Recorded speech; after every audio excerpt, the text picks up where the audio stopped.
Hey guys, welcome to Fanfic Fanatics. So in today's video we are gonna see, what if Deku became Batman and Billionaire? Before starting, make sure to hit that like button and subscribe if you are interested in MHA fanfictions. This story is Darkest Night, Book 1, by Thicky67. Now without wasting any more time, let's dive in. Narrator Pav. Wake up, eat, survive, eat, sleep, repeat. That's what Izuku's life has been for the past 10 years. It started when he was diagnosed with an illness with no cure, quirkless.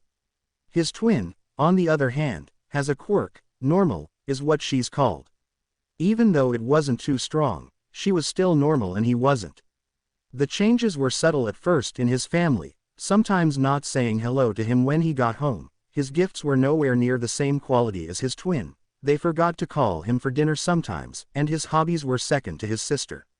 He didn't think much of it at first. He's been on the internet before, he knows this isn't that uncommon and thought it would change as he proves himself. Days passed with no change, into months, then years with nothing changing between them. If anything, it got worse. Izuku felt like a stranger in his own home. Sure, they fed him, and paid for things he needed, and other necessities. But that was it. Anything emotional or personal was non-existent with them. He was a stranger in this place. He couldn't even call it a home because he never felt like he belonged there. His family was large due to all the aunts and uncles he had due to his parents' friends and Azumi's friends, but could he say they were family if he saw them only on birthdays where they got stuff for things he had no interest in? He honestly didn't know much about them besides they were heroes just like his family. School wasn't any better as he was shunned by everyone. Outcast wasn't the right word because that would mean he was accepted at one point. He was never accepted, so outsider was more appropriate. You could say he was getting bullied, but it was never physical besides from a certain blonde when they got bored. Instead, he was isolated from everyone else. Even the teachers didn't want to get close to him. He was all alone. Azumi's friends were mean to him in the sense they always questioned him about what he wanted to be, or what was his dream. His dream was to be a hero, just like his father, but they killed that dream. If this was how people who were expected to be or were great heroes acted, why would he want to be anything like them? All he knows is that he wants to help people no matter the form it takes. It's a shame those brats take these words as him wanting to be a hero still. When will this hell end? Izuku put his school shoes on as he got ready to head to school. He finished his daily run and now it was time to leave for school. Hopefully before his twin was ready they'll be forced to walk together. Izuku stood up revealing his black middle school uniform. He was an easy 5 feet 10 frame with a lengthy build with some muscle, as Izuku trained his body to stay at least in some shape. However, that gave the wrong idea to his annoyance at school. His hair was still a messy green forest just like his eyes. Izuku was about to walk out until he heard his sister saying goodbye to their parents and putting on her shoes behind him, making him sigh in defeat. Hope you weren't expecting to leave without me, were you, Deku? Izuku didn't respond and just opened the door, walking out while putting on his backpack. Izuku walked the streets as Izumi followed close behind, a heavy silence in the air between them. Izumi had long blonde hair with deep blue eyes matching her father and was around 5 feet 7 in height with a decent build. Is something wrong, Izuku? Asked Izumi, which Izuku thought was out of character but ignored it. Like you would care. Spat Izuku as he kept walking forward, leaving the stunned Izumi behind before she frowned and began following again. Maybe we did take it too far. Yet, could we even fix this relationship at this point? Soon they passed the Bakugo home, but Izuku didn't stop like Izumi, instead continuing his way to the train station. Izumi wanted to call out to her brother and apologize for everything right then and there, but yet she hesitated. She did this to stop him from becoming a hero, but most of all, someone that AFO would never look at. Dad said that he was dead, but someone like that doesn't die that easily. She needed to get him away from this life or that monster would kill him. Everything good, Izumi? Yeah, I'm good, Katsumi. Just nothing, let's get going. Katsumi and Katsuki looked at each other with confusion before following after her. Izuku leaned back in his train seat, letting the rattle of the train relax him as he listened to some podcast. He was able to get on the train before his sister and her friends did, meaning he could be alone in his thoughts. Most were scared of their thoughts, but for Izuku, they were the only source of company he's had. And it was time to think of his future. He had applied for UA but most likely wouldn't bother with the hero course. He was in shape and could handle himself in a fight, but he knew his limits. Maybe he'd go for the support course or business course. It'd be much more financially supportive for his ideals. Izuku was knocked out of his thoughts by a commotion down the train. He looked and saw a girl getting harassed by a group of guys.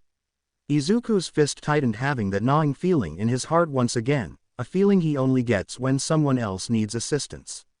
His dying embers of wanting to be a hero.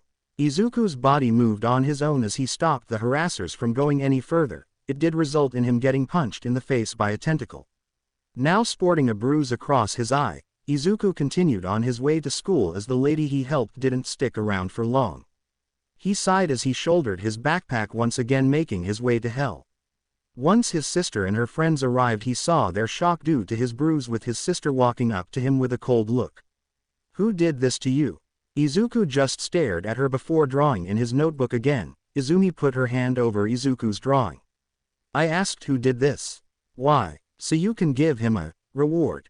Izumi grew flustered and was about to say of course not, but the teacher came in and told her to leave Izuku alone. It was too early for this shit.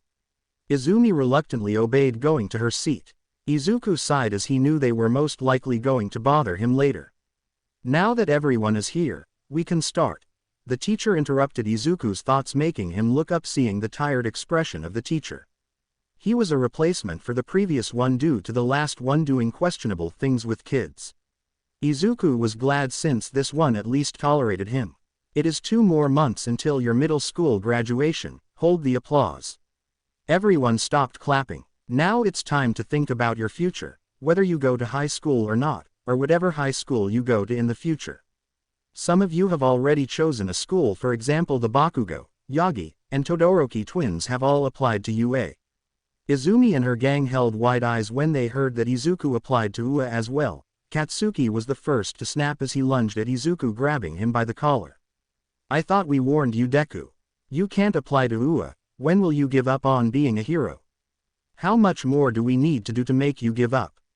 Izuku just stared at him with a blank stare. "Bakugo, get your hands off him or I'll report you to UA. If you let me finish, and well, if you were a good sister, you would know Izuku hasn't applied for the hero course. Instead, he's choosing between the business or support course." They all looked stunned by it, but were interrupted by Izuku beginning to laugh. "You killed that dream a long time ago. It is unrealistic for someone like me to be a hero. I know that, but I guess it was also a foolish idea that you would leave me alone once we got to UA. Hell, I was a fool to think it would be a good idea to go there if they allowed people like you into a hero school. Then I think it's best if I go somewhere else to avoid you." Bakugo looked stunned, seeing an almost crying Izuku as he stared up at Bakugo, who still held him by the collar while tears fell down Izumi's eyes. Bakugo felt a hand on his shoulder, making him look back, seeing the teacher with glowing golden eyes. "Let him go, Bakugo." Bakugo let Izuku go, dropping the boy back into his seat. As he trembled there, the teacher looked down at him with pity. "Izuku, take the day off. It's okay, it's not like the principal would stop you." "No, I'm fine. Please just continue." The teacher sighed before going about the lesson. The rest of the day felt like hell as it slowly dragged on, with him sitting in his back seat hoping they didn't bother him. And they did, only giving glances to Izuku, who held his head down as he drew in his notebook. Then the final bell rang and Izuku could feel the stares of them standing over him. "Why didn't you tell us you gave up?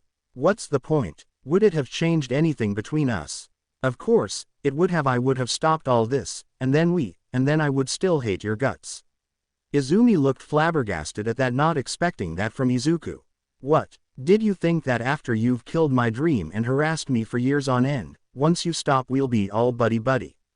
I hate you, Izumi. I hate all of you." Tears began to fall on Izumi's face as she stared at Izuku with her shocked face. Izuku just packed up his notebook and began to walk out. Shoto went to stop him, but Izumi just grabbed his shoulder and nodded her head no as Izuku walked out. "It's better this way, and what I've been expecting. After all we've done, it's stupid to think he'll consider us even strangers. As long as he's safe, then he can hate me all he wants." No one rebuked her since none of them had a right to say anything. Izuku walked the streets with a downcasted look as he walked around the city. He wasn't heading home, not yet at least. He wanted to clear his mind and hopefully avoid those assholes as long as he could. Izuku walked into a grocery store and began looking through the candy section. He needed to calm down for now. As he scanned through the selection of candy, he heard a crash and some commotion in the front. Izuku peeked from his aisle and immediately hid again after seeing a man pointing a gun at the cashier. "Empty out everything, old man. What are you doing? It's the middle of the day and All Might is in the area." The robber smiled as he cocked the gun. "All Might is busy with that sludge villain along with the other heroes, meaning this will be easy. Now hand over the money before I start blasting these shoppers." Izuku watched as the store owner began to put the money in the bag. That same gnawing in his heart came again seeing this and his hand slowly wrapped around a can. As Izuku was about to throw the can, an old man walked up with a cane while holding a newspaper. "What the fuck do you think you're doing, old man?" The old man looked up with surprise. "Oh, sorry, I thought you were waiting in line." The old man had great Japanese but a heavy American accent and a deep voice. Izuku looked dumbfounded until the old man made eye contact with his peripheral vision, and Izuku felt like the old man had everything under control but was asking Izuku to do something. Izuku stared at the old man before preparing to throw the can, waiting for the right moment. "So, you're wasting your time and life committing crime. Kind of sad if you ask me." "Well, who the fuck asked you? Now keep quiet before I make you quiet." The criminal seemed to be getting annoyed with the old man, but he continued going on. "Oh yeah, how do you propose that? Going to shoot me?" The criminal growled at the voice before a smirk crossed his face as he turned around pointing the gun at the old man. "Yes, I will." Izuku saw it at that moment, throwing the gun full force into the side of the criminal's head, staggering him and making him blindly fire the gun. However, the old man was faster, knocking the gun upwards with the cane and then bringing it across the criminal's face, knocking them out as they crumbled to the floor. The old man exhaled as he rested on his cane once more. He looked up and saw Izuku checking on the owner, who was hyperventilating and helping them breathe. Izuku chewed on some candy on a park bench. He had just finished giving his report to the police and was now just wasting more time until he would be forced to go home. As he was sitting there, someone sat next to him, making him turn to see the old man. Before Izuku could say anything, the old man spoke first. "Why were you going to help? Your accent got way better, Oji-san." The old man growled, making Izuku chuckle as he bit another piece of candy. "I always get a gnawing feeling in my heart when I see something like that. When someone needs help and no one does anything, I feel like I have to do it or I won't be able to sleep at night. Even with my condition, I want to do as much as I can." "Is that how you got the bruise?" "Yeah." The two sat in silence for a minute, until the old man spoke again. "My name is Bruce. No last name." "Hey. That works with me. Izuku is my name." "Such a heroic heart, but yet is that what your mind wants?" Izuku sighed, looking at the falling sun with a sad look. "For a time I did. But that dream was killed, by people that didn't want me to try. Yet, I always knew it was a fool's dream, but for my own family to try so hard to kill it almost broke me." Bruce stared at Izuku as the young man clenched his fists, causing the candy in his hand to start cracking, an image of a young boy with a scowl and blue eyes. "That won't stop me from trying to help people, whether it be as a mechanic, businessman, doctor, or lawyer. It doesn't matter, I will help in any way I can." Bruce stared at Izuku, but whether the boy realized it or not, his hand was still clenched tightly to the point Bruce saw veins in the hand. "Yet, you're still angry due to what they've done to you." Izuku sat there for a second before his candy finally shattered in his palm. Yes, I am." Bruce sighed as he could feel the anger radiating off of Izuku. "You remind me of my son, very angry but a good heart deep down under all that anger. I speak from experience, boy, don't let that anger consume you. Easier said than done. Then don't do it alone." Bruce handed Izuku a card with a number on it. "Call whenever you need help. I believe you'll do great things, Izuku." Izuku stared with wide eyes before tears started to well in them, after hearing those words for the first time in his life. "Thank you." Izuku eventually went home after separating from Bruce. he stared at the card in his hand, seeing the full name of Bruce Wayne. It seemed familiar. Izuku opened the front door of his residence and began walking to his room until he felt his body freeze, noticing a familiar green glow around him. He looked up and saw his family around the dinner table, all with annoyed faces. The old him would have crumbled under the gazes, but now he felt nothing from it. "Yes, where have you been?" asked Inko with an angry expression as she was still in her costume. With Toshinori in his baggy variant as he was in his true form, and Izumi, well, she looked like shit. Her uniform was destroyed and her hair was a mess, but her eyes were more determined and staring at him.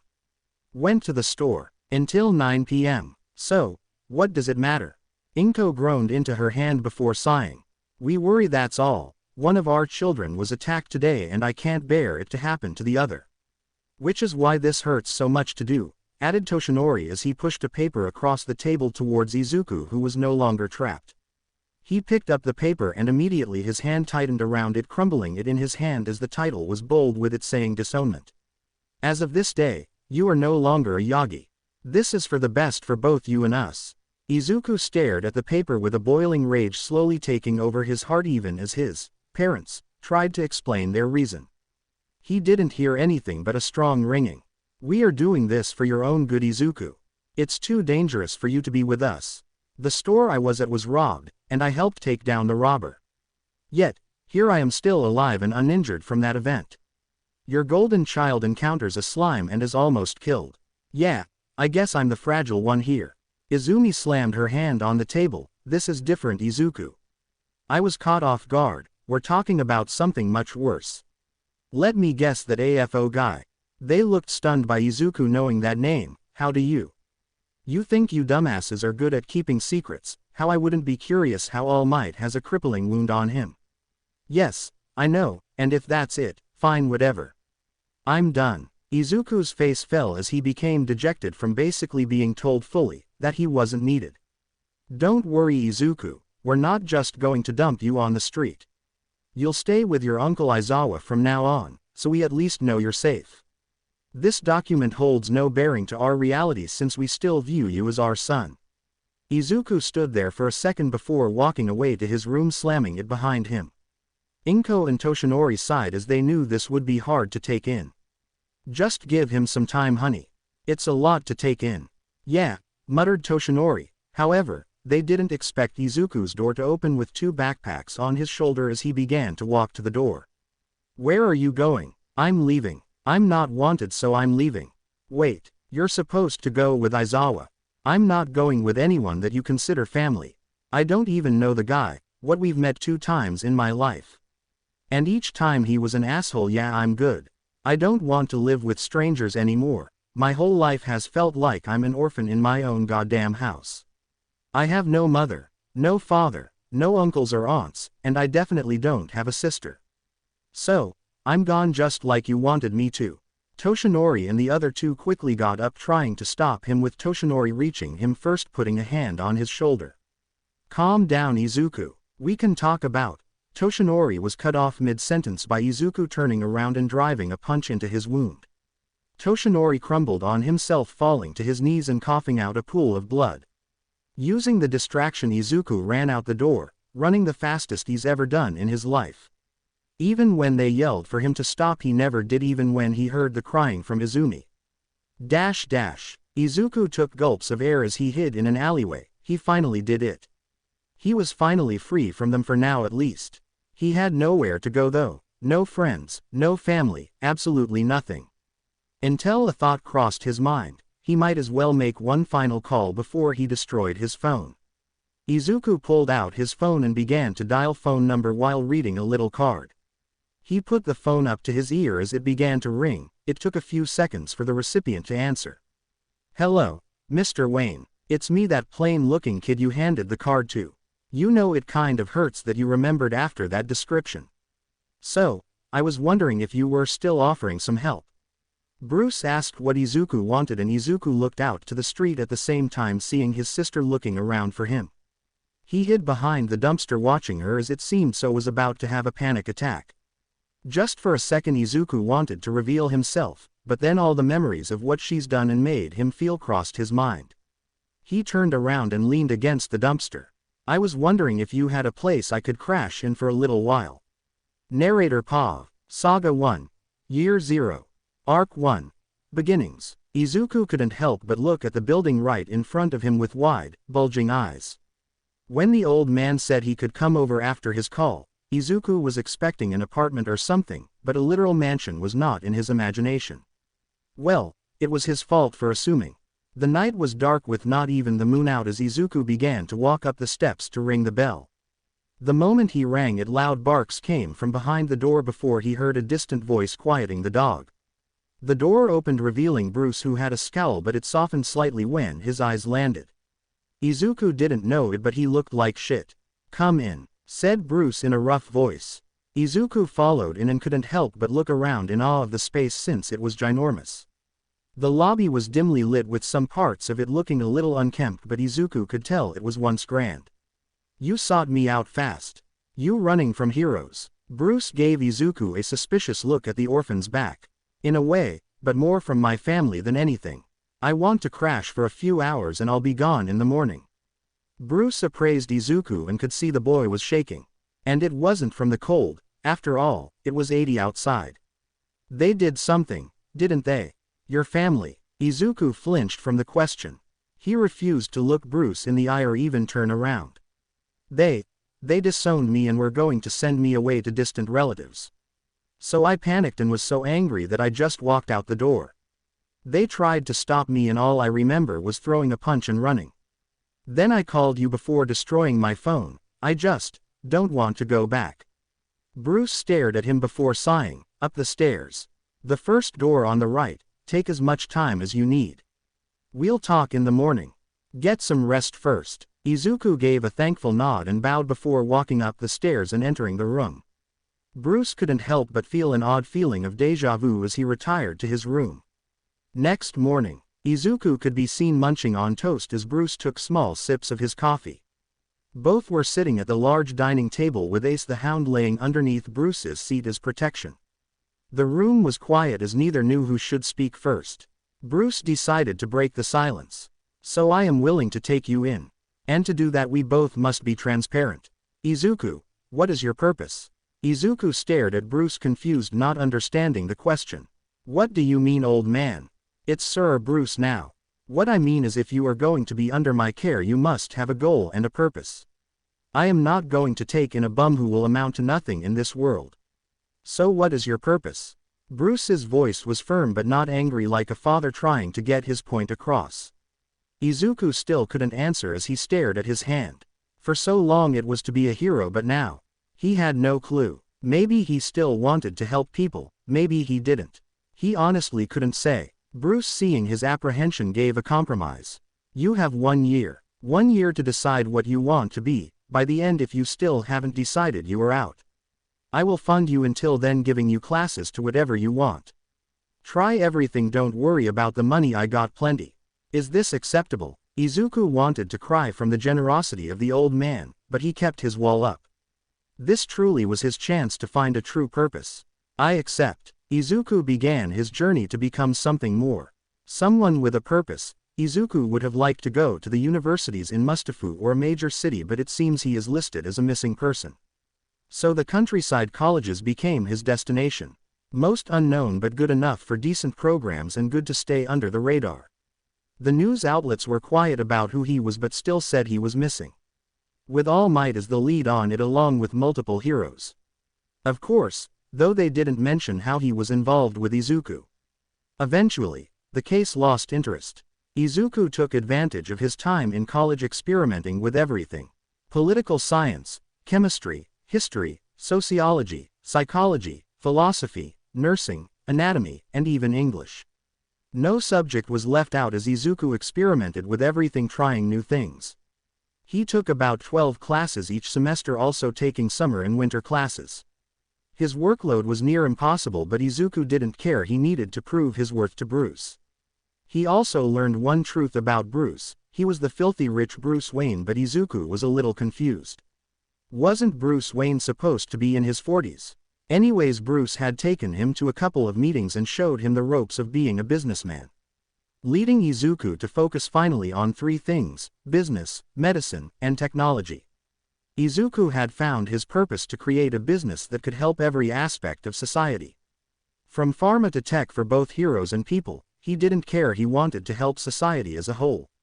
Bruce approved lifting Izuku's 1-year limit, meaning he can take his time. Izuku didn't care and continued his harsh workload. Pushing himself to the limits of his mind, he didn't ignore his body though. It wasn't anything crazy, but he was fit enough to be considered a gym goer. Bruce had also begun to take Izuku on some meetings so he could get the hang of it fast. And Izuku was soaking up everything he was taught. Soon a year passed with the now 15-year-old Izuku volunteering for the nearby children's hospital. A part of his course load for his medicine degree. He didn't do any procedures or checkups since, well, that was illegal. He spent most of his time talking to them or playing, genuinely making a bad situation better than before for the kids. This leads us back to the present. Izuku could be seen sitting next to a hospital bed with a smile as he talked to a young girl who was sitting on the bed with a pained smile. Izuku was pointing at pictures in a book with a gentle smile. He was wearing a long white coat, his dark green hair was cut short similar to an undercut. While the girl had a small beanie on in the shape of bunny ears, Maruko merchandise. The rest of the girl's attire was a hospital gown. The book the two were reading.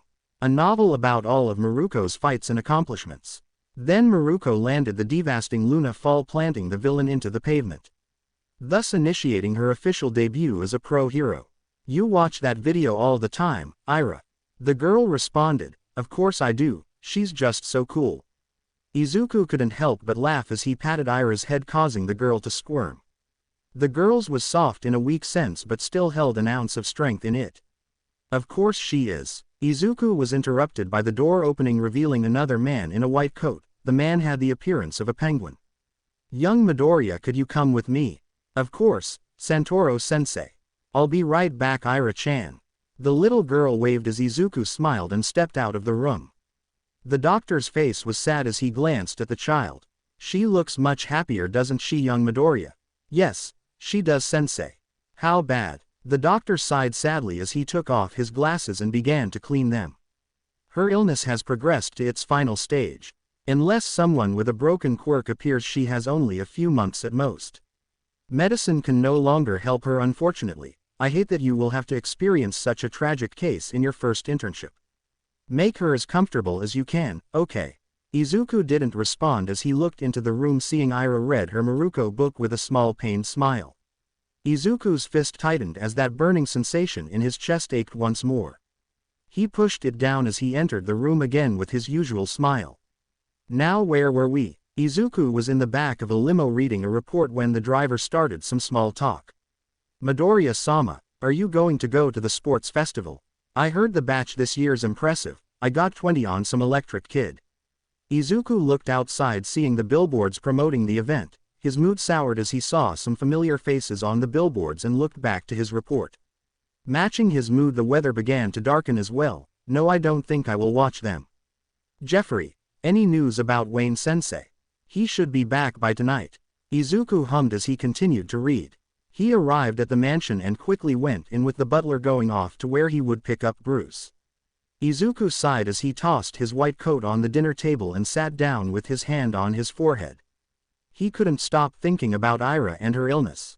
It just wasn't fair. As he sat there moping, a large boom rocked the house, causing the lights to go out. Izuku cursed under his breath as he got his phone out, using the flashlight on it. "Damn, must have hit us directly if the backup isn't activating. Now where was that damn breaker?"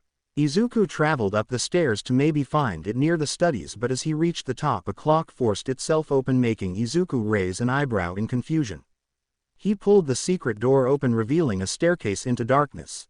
A secret passage. "The hell?" Izuku muttered to himself in confusion. Izuku's curiosity won as he went down the staircase, using his phone as his light.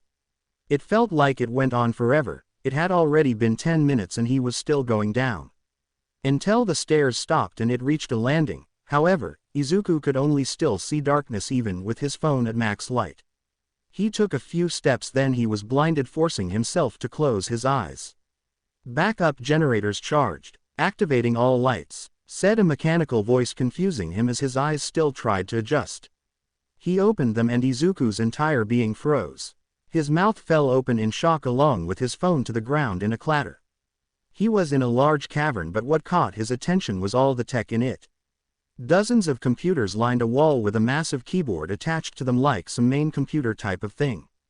Not far away was a whole platform filled with training equipment, all looking extremely advanced. Another platform emerged from the depths, getting pushed up by some mechanism, revealing a large workbench of chemicals, electronics, gadgets, and other random stuff. A final platform lifted, revealing something that was covered with a tarp, but from the outline, it seemed to be a car. "What the hell?" whispered Izuku as he walked forward, inspecting everything. "Bruce, what the hell is all this?" Izuku continued to walk forward, looking around until steam escaped from the floor as something emerged from it like a giant pod. The pod opened and Izuku couldn't help but gasp. In the pod was a suit, but more like a hero costume. It was gray with armor plates in almost every portion of it, with a mask attached to it, pointy ears at the top of the head, and a dark black cape flowing out. But what caught his attention the most was the bat symbol at the center of the chest. Arkham Knight suit. Izuku was in awe of the suit, immediately recognizing it. He shyly reached out to it just to touch the symbol at the chest. His finger was a mere inch from touching it. Bang! Izuku froze and turned, seeing Bruce with a scowl on his face. His cane was in front of him, which was used to make the noise. Yet Izuku couldn't utter a word as he stared at Bruce like a deer in headlights. Get out. Narrator Pav. Saga 1. Year 0. Arc 1. Beginnings. Izuku looked stunned at Bruce's angry tone as the old man stood there in his face, facing the boy who walked in on something bigger than him. The old man clicked a button in his cane, causing the suit he was next to begin to close again before going underneath, leaving Izuku confused but still in awe. "Bruce, you're the... get out." Izuku looked at Bruce, finally seeing how angry the old man was. "Bruce, no, get out now. I want you out of this house in the next 10 minutes or Ace will rip your throat out. Leave and never come back to this place. I will continue to fund your education, besides that we're through." Izuku stood there completely stunned, feeling his heart sink as images of that night he was cast out began to play in his mind. The paper was handed to him, then he ran away from those people. His fist tightened at his side as he looked to the ground. "I understand, Wayne-sama.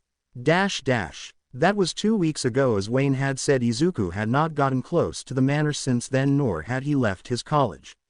Wayne had already gotten Izuku a dorm, and well, he's been there since. He hadn't told a soul about the secret he came across, even though he was feeling bitter and angry. He couldn't do that to the man that gave him purpose. Yet he still felt so angry. It hadn't affected his studies much, if anything it was a good getaway, but his mood had fallen and everyone could tell. If he were to guess, he wasn't fully angry at Wayne but more angry at himself for ruining it again, and the gnawing feeling of not knowing everything about how Bruce Wayne was Batman. Wasn't there one still active in Gotham? How is he so old? Answers that he probably would never get, but he needed to move on. He needed to prove his worth with all that money getting thrown at him to succeed.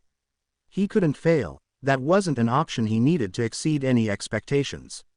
He couldn't be just successful, he needed to become something that would be talked about for ages to come. He needed to go beyond. Izuku tucked his white doctor's coat on as he made his way to the children's hospital. That was one place he could always get a clear head.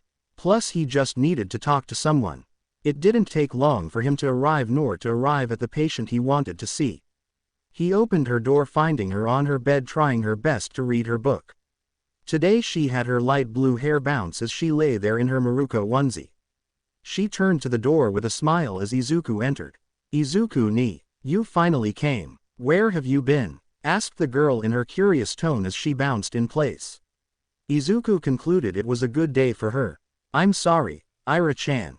I've been busy with my side projects and some things on my mind." "So, how has my favorite patient been?" "Hopefully, you've been good these past couple of days."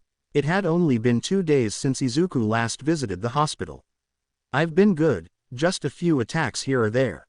Besides that, perfectly fine." The girl was happy with her response, not noticing Izuku's frown. "She's lying to save my feelings. I read the reports, she's already had 8 attacks in 2 days." She's getting worse, thought Izuku in sadness. Ira's condition was a very simple illness. It was caused by her not using her quirk. A very simple procedure to cure which was simply using her quirk. The problem that emerged was Ira's quirk. Her quirk was called gluttony. Unfortunately, it had nothing to do with her stomach or appetite.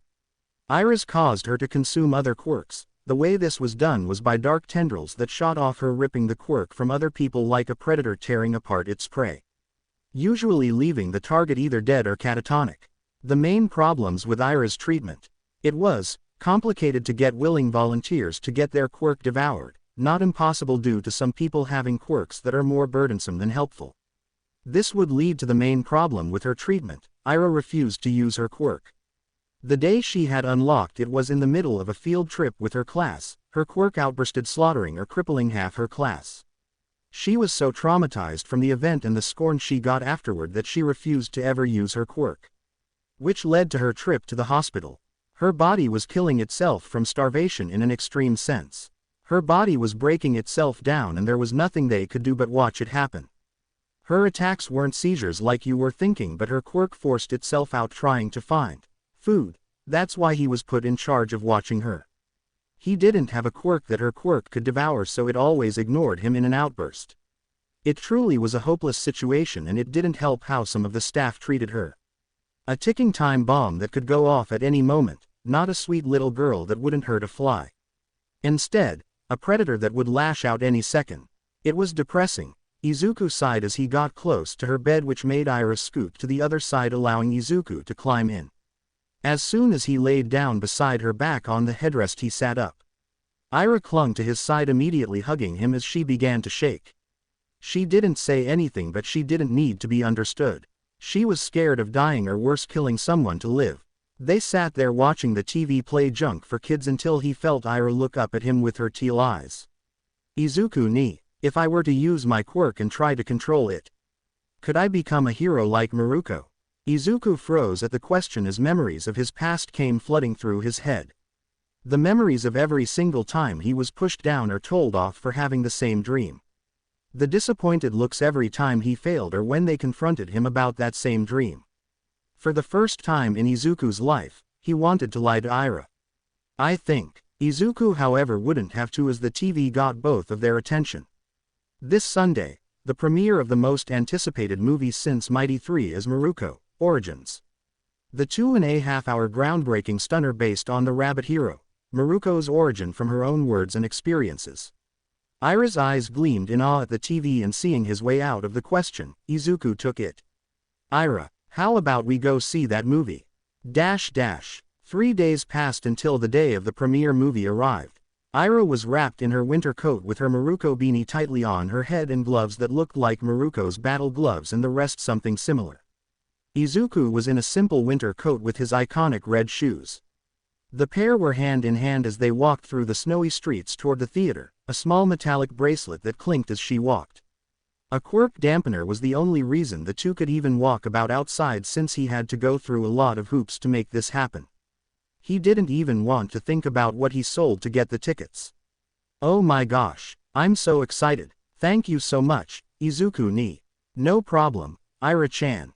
Izuku felt his heart clench a little in guilt. He was a coward and he knew that. He just couldn't get himself to tell her his answer to her question. Did he even have an answer? The two eventually made it to the movie theater, with them finding their spot to watch the movie. Izuku found the movie cheesy but couldn't help but still appreciate the attempt. Unfortunately, Maruko hated anything that didn't involve fighting villains. So, she didn't help the movie in any way besides giving her story, forcing the studio to get an actor that could alter their appearance. Apparently, a former hero who went through an accident. Ira still loved every second of it, easily becoming one of those fans who loves the merch no matter how bad it is. It was adorable. Soon the movie came to an end, allowing the duo to leave, heading back to the hospital. Izuku smiled as he carried Ira on his back in the snowy night as they made their way to the train station. Ira talked the whole time about the whole movie in great detail. Izuku could only chuckle as he cut through an alley to get to the station faster. However, Izuku's smile dropped as it got a serious frown, as in the alley were 4 hooded men with their faces covered in masks. "Oh look what we have here, some dumbass with a kid. This our turf dude," one of the men said as he pushed himself off the wall, a bat on his shoulder. Izuku put Ira down and behind him as he tried to stand tall. "Sorry, we mean no disrespect, we are just trying to get to the station faster." The thugs looked Izuku up and down trying to find something worth value. "Of course, you don't look that stupid. But, just to let you know, there's a fee to walk through this alley and well for protection as well. It is a dangerous area at night," the main thug said in a sing-song voice as he bounced the bat on his knee. Izuku growled under his breath but could feel Ira shaking, so he took off his watch and tossed it to a thug who caught it and began inspecting it, causing them to whistle. "So we good?" asked Izuku as he scanned the thugs who were waiting for the boss to decide. The main thug grabbed the watch and began to put the watch on. "Yes, very nice. You two can go. But first..." Before Izuku could react, the thug swung his bat into Izuku's stomach, knocking the wind out of him and forcing him to his knees. "I don't like the way you look."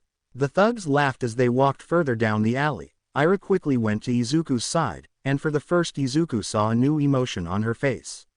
Anger. She stood in front of Izuku protectively as her anger continued and decided to copy her favorite hero.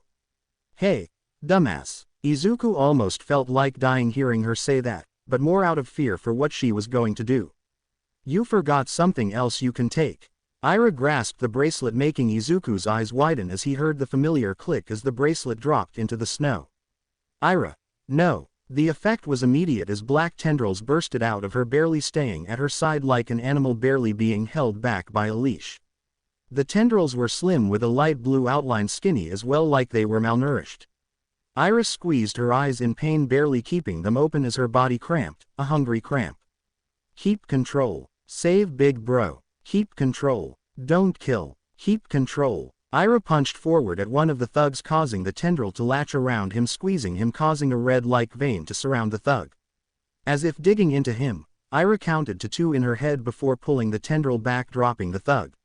She stared at the body, praying for something, and to her relief, the man was moving and still conscious.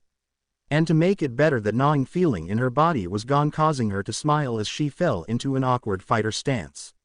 The thugs tried to recover by activating their quirks, but it caused Ira to grin, just like her hero, using her quirk to punch the 2 side things down the alley into the wall, not needing to fist. Then slamming the main thug into the ground, doing the same leeching as the first before taking it back into her, controlling it.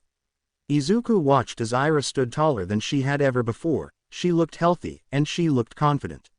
"You never answered, Izuku ni. Can I become a hero?" asked Ira as she turned to face Izuku with a wide smile. Izuku couldn't help but smile as looked at the young healthy girl. Her smile was contagious, as if she was on the top of the world. "Ira, you can." Bang bang bang. Izuku's smile slowly dropped along with Ira's as the girl looked down. 3 red dots had appeared on her coat and slowly began to grow before looking back to Izuku as blood escaped past her lips. She collapsed to the floor with Izuku barely running in time to catch her, with her now in his arms. Izuku looked up, seeing the main thug stagger away into the darkness as he put his gun away. Izuku looked down to Ira as she whimpered in his arms.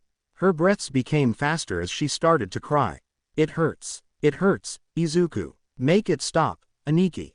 Her voice was getting weaker along with the blood rushing faster. He could hear sirens in the distance, meaning someone heard the gunshots. "Severe blood loss. It looks like it was all clean shots. I can see the exit wounds, but the blood loss is too severe. It must have hit an artery. This wasn't supposed to happen." Izuku could feel the tears going down his face as he tried to apply pressure. "It hurts, Izuku. Please make it stop. Just hang on, Ira. I'm trying. I'm trying. Just stay with me. Please stay with me." Izuku's voice was starting to break as he held her there. Trying his best to stop the bleeding, he began to analyze again. 1 shot through her left shoulder, 2nd shot under ribs 5 and 7, 3rd shot through the stomach, most likely piercing the liver. "She can live, please, she can live." Ira's breath was getting shallower and her eyes started to unfocus, but she kept looking at Izuku, never taking her eyes off him. "Aniki, thank you for everything. Thank you for being there.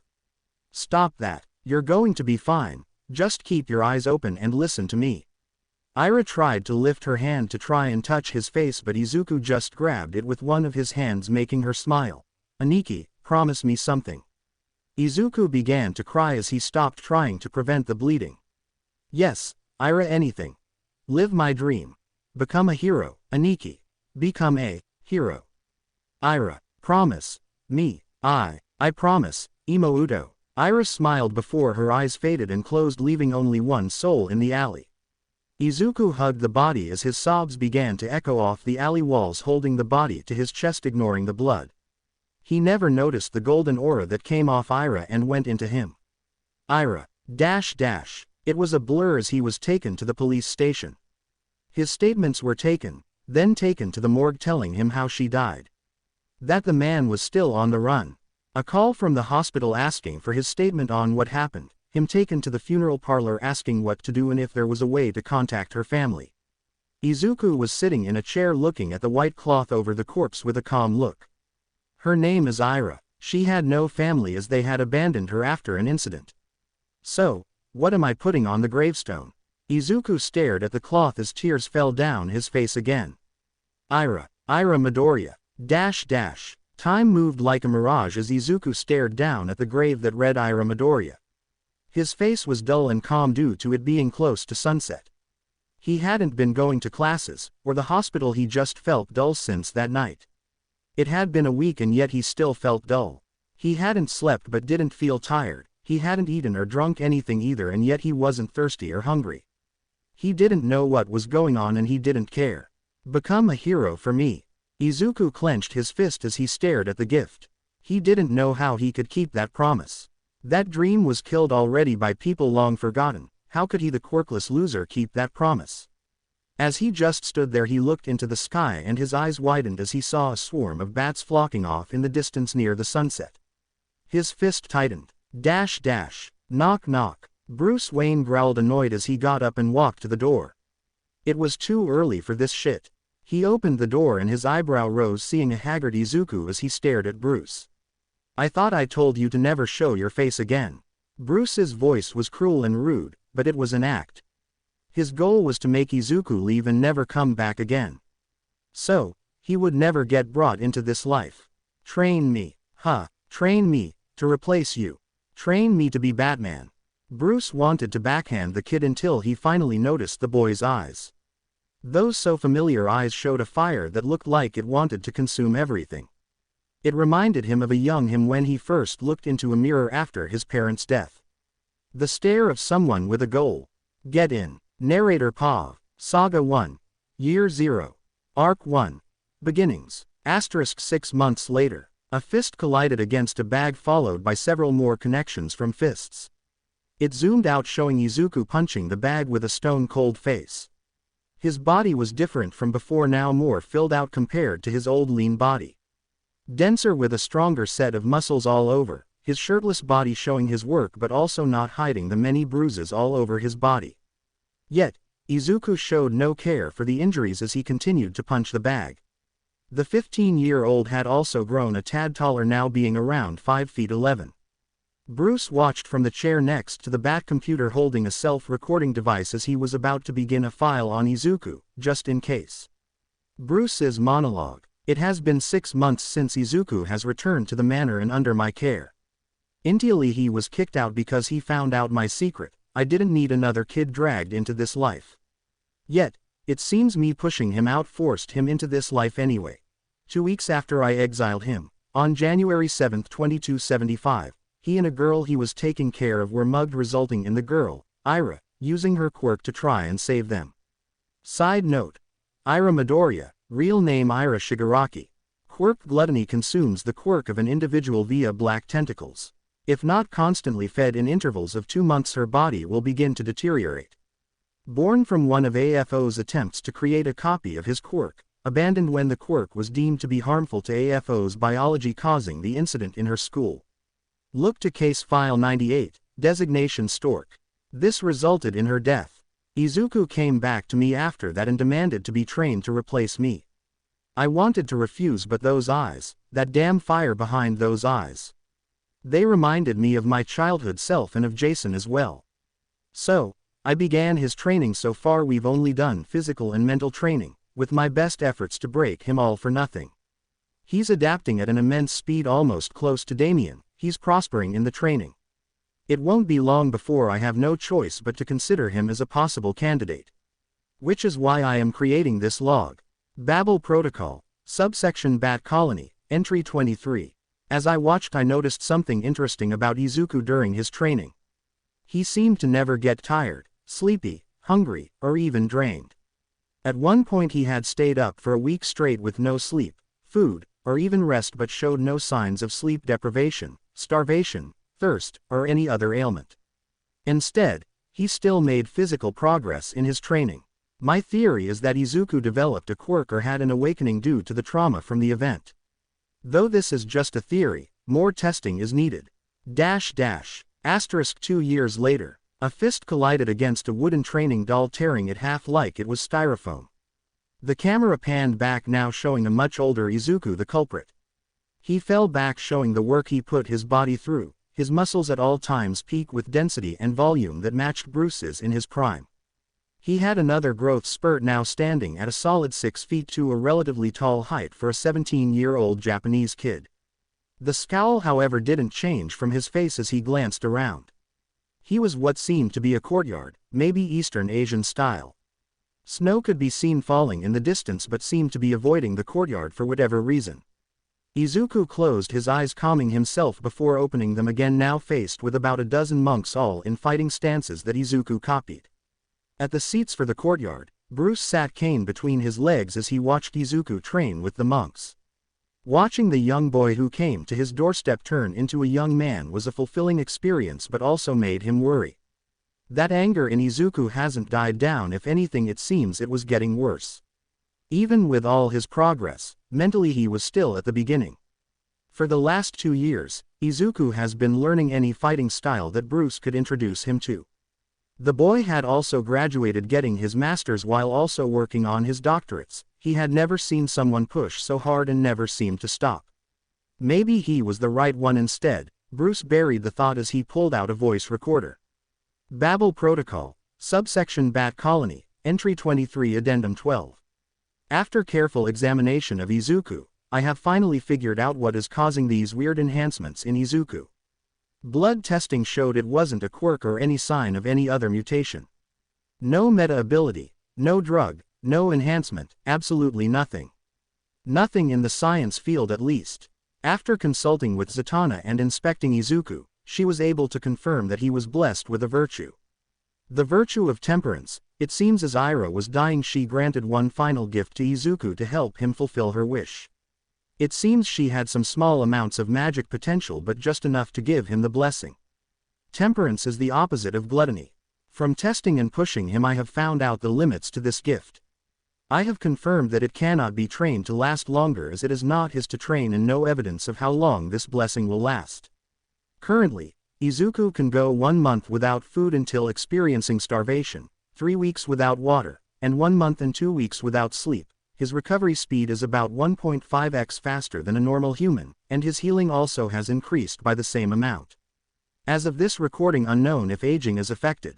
He also began his company due to some loans from me and investments from others. He has already managed to become a multimillionaire with just the foundational ideas of his company. He was well on his way to matching him in wealth at this pace, especially when he returned to society. Due to his funding, the first plan in effect in case of going rogue is freezing his funds. Izuku has mastered half of the world's martial arts form, and due to his blessing, it wouldn't be long until he learned the rest. Due to him becoming a master in a good chunk of martial arts, his contingency is most likely calling the Bat Colony on him, unless he evolves further. Japan has gone through a rough patch since they left. A group called the League of Villains basically freed every villain in Japan. The country fell into chaos with the villains going rampant due to a good chunk of heroes quitting.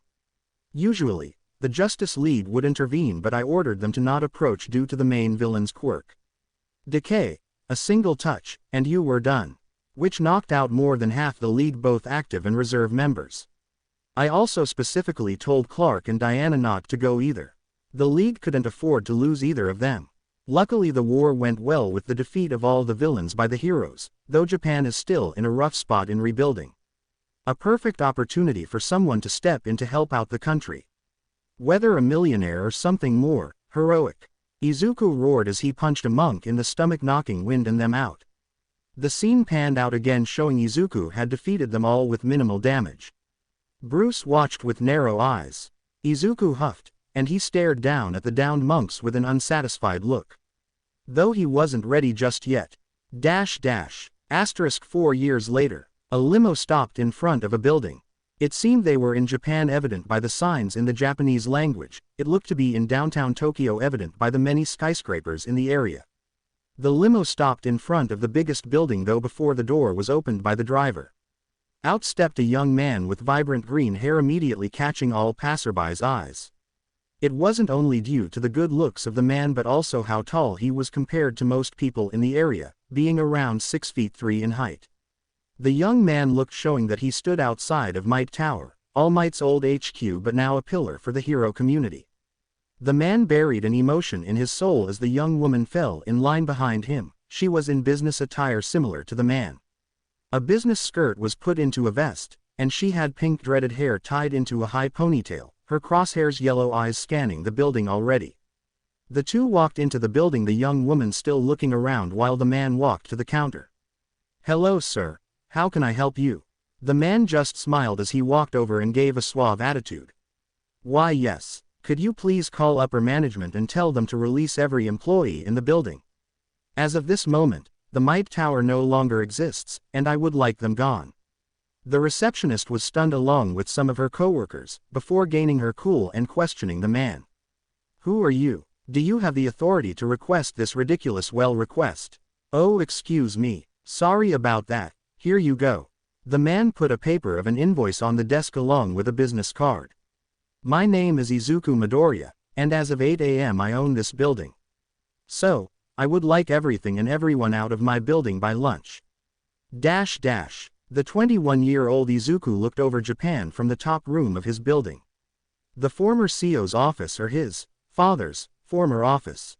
Though it seems that man hadn't visited in a while. The office was now completely bare as he looked out the window. Until the pink-haired woman walked back in. "I finally did it, May. Now I can start creating my first step in this country, and begin helping in the rebuild." May just smiled as she walked to stand next to Izuku. "You know, when you first told me in grad school about your ideas, I thought you were more insane than me.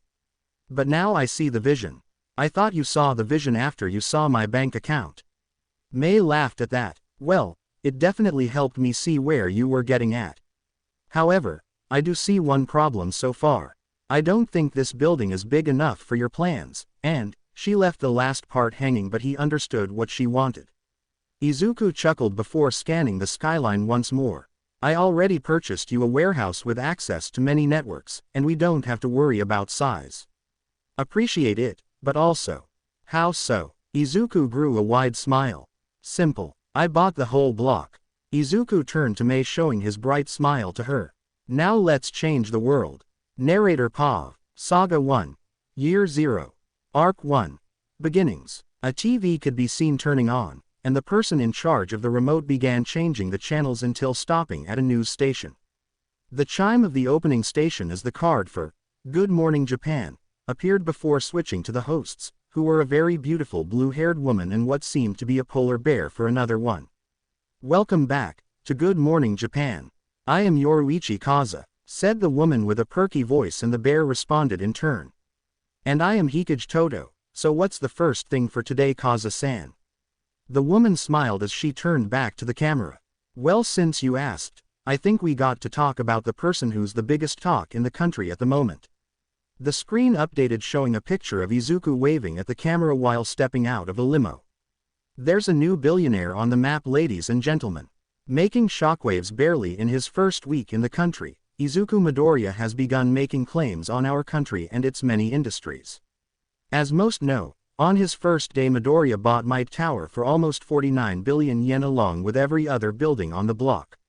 This has caused uproar in Japan due to the cultural significance of the tower and its meaning to the heroes of today. Even though it has been many years since All Might himself has used it as his home base, it still was the main HQ of the current number 1. Though almost all negative complaints were at least disrupted by Midoriya's goal here in Japan. Finished Toto. Midoriya has stated he will now be the main funder and planner for all future and current reconstruction of Japan from the villain war from 7 years ago. Currently, only about 25% of all damage made from the war has been repaired, as the government has focused most efforts on rebuilding and changing the Hero Association. So these efforts are most appreciated by the public, but that's not all. Midoriya in his most recent press conference listed the many industries he would focus on to both improve Japan and the world. The list includes medicine, disease research, engineering, construction, humanitarian efforts, education, homeless shelters, environmental efforts, marine biology, quirk therapy, quirk research, support manufacturing, and hero programs. And that's the abridged list that was said he would focus on in industries when asked how he would pay for all this. Midoriya laughed at that question. Now to his personal life, is he single? The TV turned off showing Izuku was the one watching it while wearing a normal formal suit. He was in a large chair in front of the computer, or a very high-tech computer. As you zoomed out you could see the cave slowly come into focus behind him. He was in the cave where he first found out about this secret in life. Behind him were many boxes and crates of stuff, as he was going to make it his own.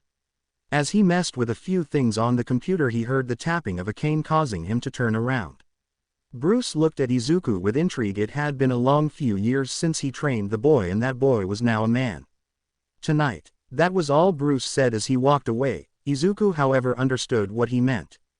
Tonight would be the beginning of his crusade. He had established his day life, and now it was time to establish his nightlife.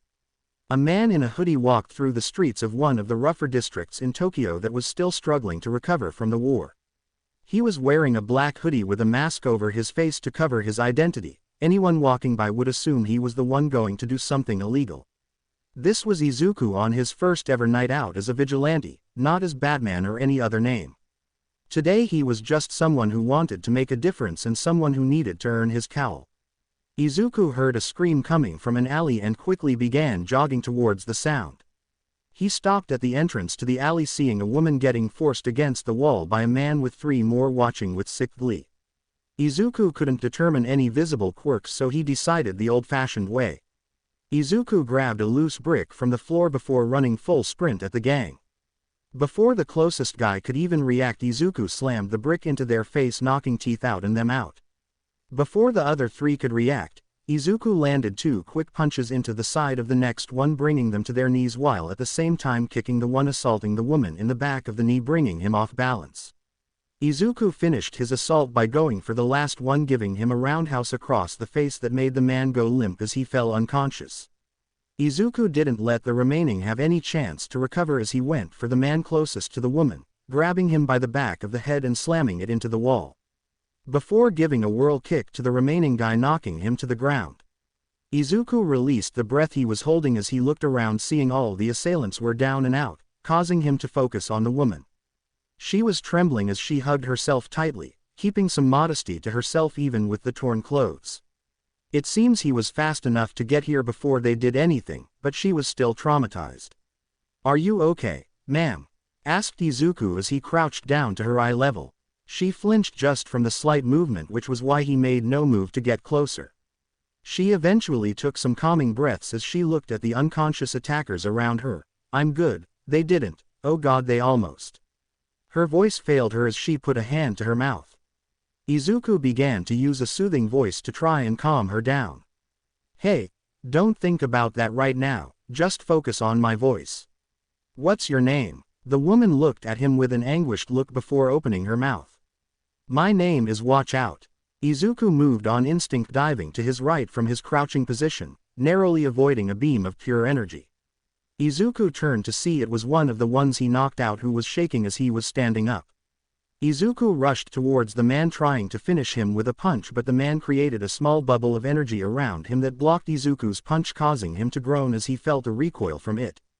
However, his punch was still strong enough to crack the shield. Izuku ignored the pain as he punched through the shield, breaking it and landing the punch across the thug's cheek. He then mounted the thug and began a ground and pound until the thug stopped moving fully.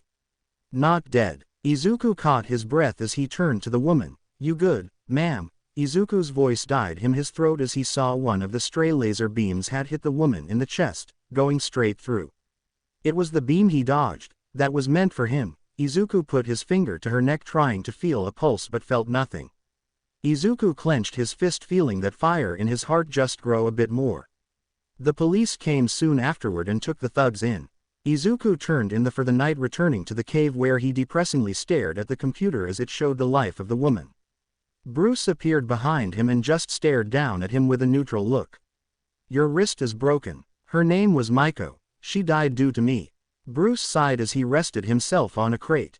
She died from the thug's quirk, but she did die due to your negligence. You should have tied up the things before checking on her. You are human, Izuku. Unfortunately, more so than others. You don't have indestructible skin, you can't shoot lasers out of your body, you aren't fast enough to make time slow. You are just human. That was the point of tonight, Izuku. To show you that sometimes no matter how much you train it's sometimes not enough and that your mistakes can cause someone to die. Do you understand? Izuku stared at an photo of the woman with her holding a small child and a man hugging the two. He memorized the address into his brain as he closed his eyes and looked down. Though he clenched his fist even harder, ignoring the pain. Yes, I understand. Good. Come so I can cast that arm, and I also have a gift for you.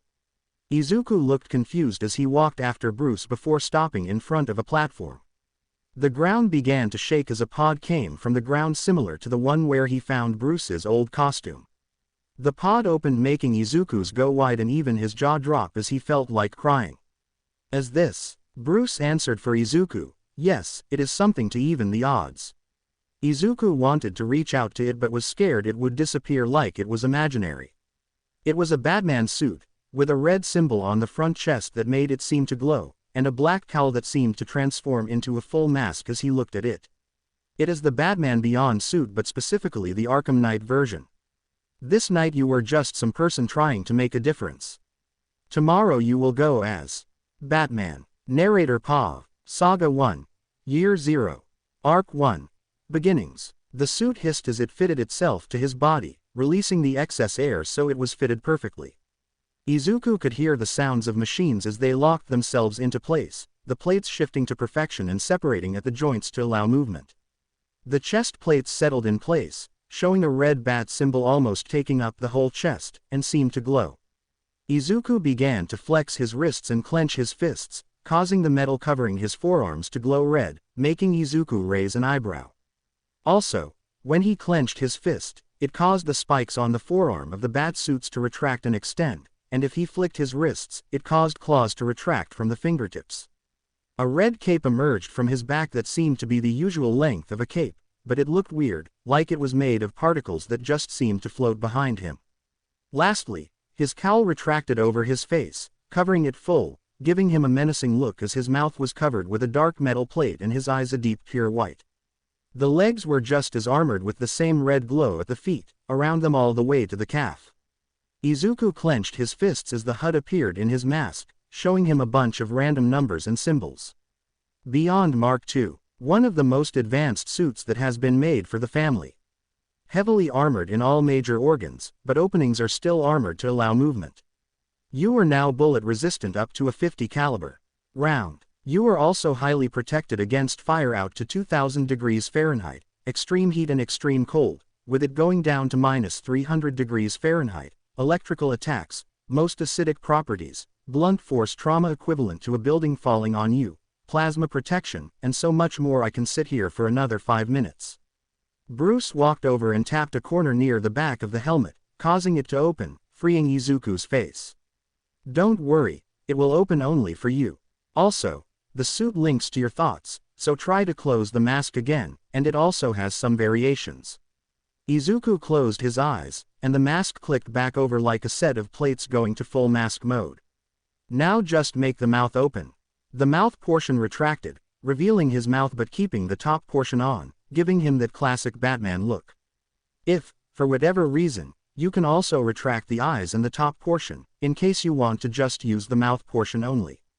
I don't recommend that, Now for the features of the mask and the rest of the suit. Like my own suit, the eyes give you all sorts of different types of vision, from detective vision, zoom, infrared, and anything you can think of. You can also access radio frequencies from sensors in your helmet. Now, for the suit, it has many enhancements that any of the other suits created don't have. Bruce walked over and tapped his cane against Izuku's chest, causing a stream of red to go across like veins in his suit, and he felt slightly stronger, even though it wasn't that strong of a hit. The reason why you can take so much punishment in this suit, like I explained earlier, is due to this feature. Your suit absorbs all the kinetic energy produced from the attacks in your movement, and converts it into energy for the suit to use. The suit already enhances your body to superhuman levels without the boost, but after a few hits, some of your punches could probably punch through steel with ease. The second thing you can do is, from that energy, you can create different types of energy to help you. Whether it's electricity, radiation, ice, fire, or even sound waves. Whether you need defensively or offensively. Izuku punched his fists together, causing red electricity to bounce between his fists up to his forearms. A smile couldn't help but cross Izuku's face as he watched currents crackle, making Bruce frown as he gripped his cane tightly, time to prevent one of his fears. Thank you so much, Bruce. With this, I can truly make a difference. I'll be unstoppable. With that attitude, you'll be dead by the end of the week. Izuku turned to Bruce, confused. I didn't give you this suit to make you a superhero. I gave you this suit to make a difference in this country, but only the person wearing the suit can do that. Bruce placed the end of his cane on the bat symbol on Izuku's chest. This symbol means nothing without someone worthy of it using it. A suit, no matter how strong it is still just a suit.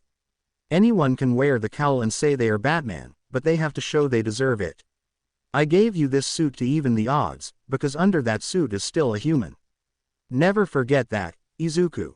Do you understand? Izuku stared at Bruce for a long minute before nodding with a firm face. Yes, sir. Good. Now let's make a difference. Three men scanned their surroundings as all were dressed in hoodies. It was a stormy night with the rain falling in a constant downpour. The three men stepped into a convenience store, not noticing a figure standing on a rooftop overlooking the street. Lightning struck, showing Izuku on the rooftop, the suit fully covering him, and the once white eyes now a deep red as they glowed. The three men scanned the convenience store, seeing only the cashier, who was a giant rabbit woman. The men quickly shoved masks over their faces as one pulled a gun on the woman, causing her to yelp, as the other two began knocking things down while stuffing the more valuable stuff in packs. I recommend you start emptying that register, freak, before things get out of hand. The woman nodded frantically as she opened the register and began putting money in a grocery bag. The man grew a sadistic smile behind his mask as his finger turned the safety off and rested on the trigger, starting to pull it. Before he could, the chime of the door opening froze everyone. They turned to the door, seeing someone in a black cloak. They were hunched over and wobbled in, already heading to the back. The thugs didn't need to see the face behind the hood, knowing it was some old fart. No one notices the cameras next to the register, all go to static. Handle it, ordered the thug with a gun, causing one of them to move toward the cloaked figure who was staring at a fridge. Okay, you old man, down on the floor. The thug put a hand on the cloaked person, trying to push them to the floor, but they did not budge, confusing the man. Also, why did he feel metal? The cloaked figure slowly stood tall, making it tower over the thug.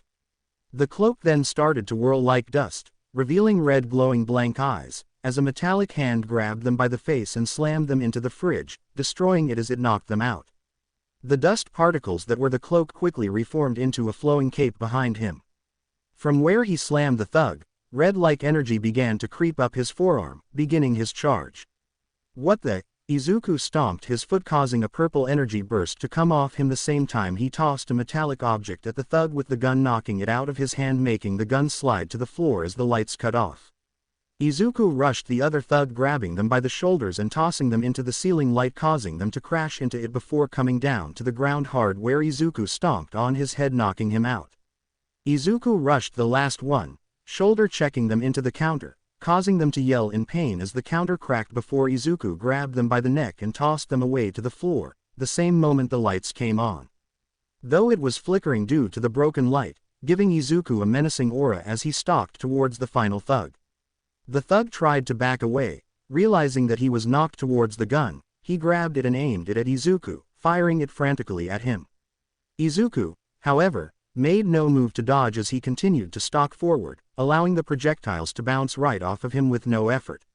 With every hit, though, the red veins here from the impacts causing the bat symbol on his chest to grow bright. Clicks of an empty gun filled the room as Izuku stood over him, making the thug feel vulnerable. Izuku slammed his foot down on the man's chest, knocking him onto his back as Izuku continued to stare down. Red electricity crackled off Izuku's foot, causing the thug to scream as he was knocked unconscious.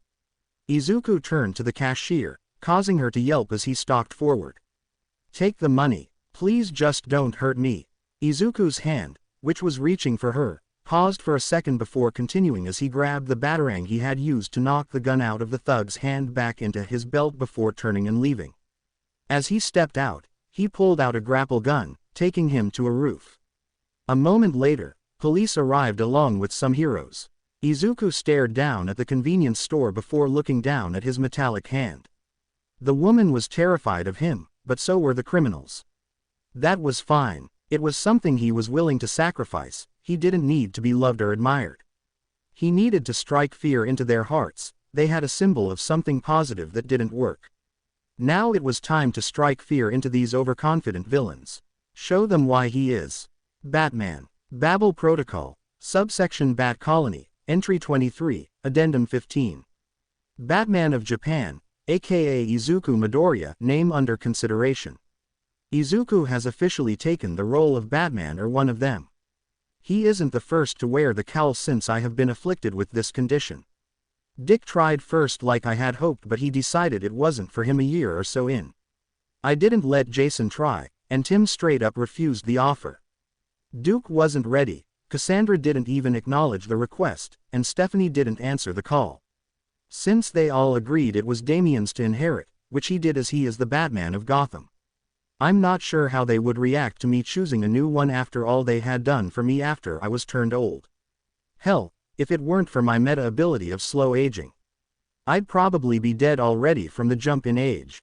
Like the others that I have trained, he also shows great promise in combat and a keen mind for detective work, especially when it comes to analysis. Unlike the others, Izuku has the most advanced suit out of the whole family. This may seem like favoritism, but in reality, it was to give him a disadvantage. Izuku's anger is too great at the moment to the point I fear he might become another Jason or worse. The Beyond suit has several fail-safes installed in case Izuku were to ever go rogue, all to neutralize him just in case. Also, it is a test to see if he starts relying on the tech too much instead of his skills. Though I do have high hopes for the kid, I hope none of the contingencies for him will have to be used. Contingencies will be described in Addendum 16. End log. Narrator Pav. Saga 1. Year 0. Arc 2. Vigilante. Rain poured down hard on Tokyo in the late evenings of the weekend. It was around the dock area where we took our view. It had been about 2 weeks since a vigilante had made their appearance on the scene in Japan. Or at least allegedly, all there was were scared villains saying about a robotic bat, yet no video, photos, or anything to prove it. So, instead to the public, a new urban legend had appeared in Japan. After all, why would Batman be in Japan? A thug guarding today's shipment took a long drag of his cigarette, taking refuge under the roof of one of the many sheds in the docks. He was just a normal man down on his luck, and decided he needed to pay for his debt. He's not a good person, nor does he work for good people. He knows that, but food needs to be put on the table somehow.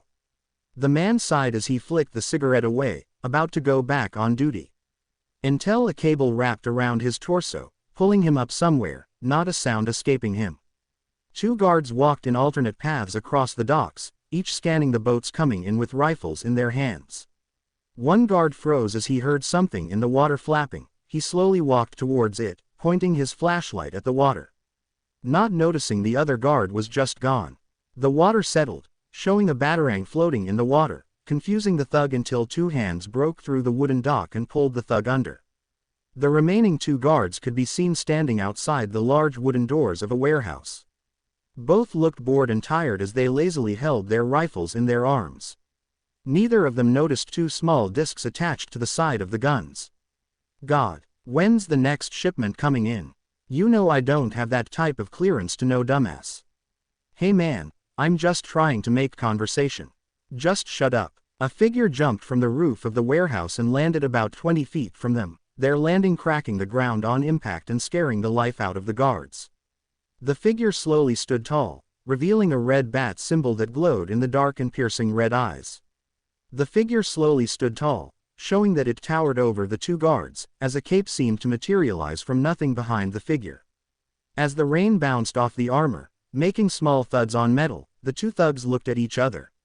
Are you a hero? We already paid for protection, so scram. The figure just stood there before beginning to walk forward, causing the two to raise their rifles.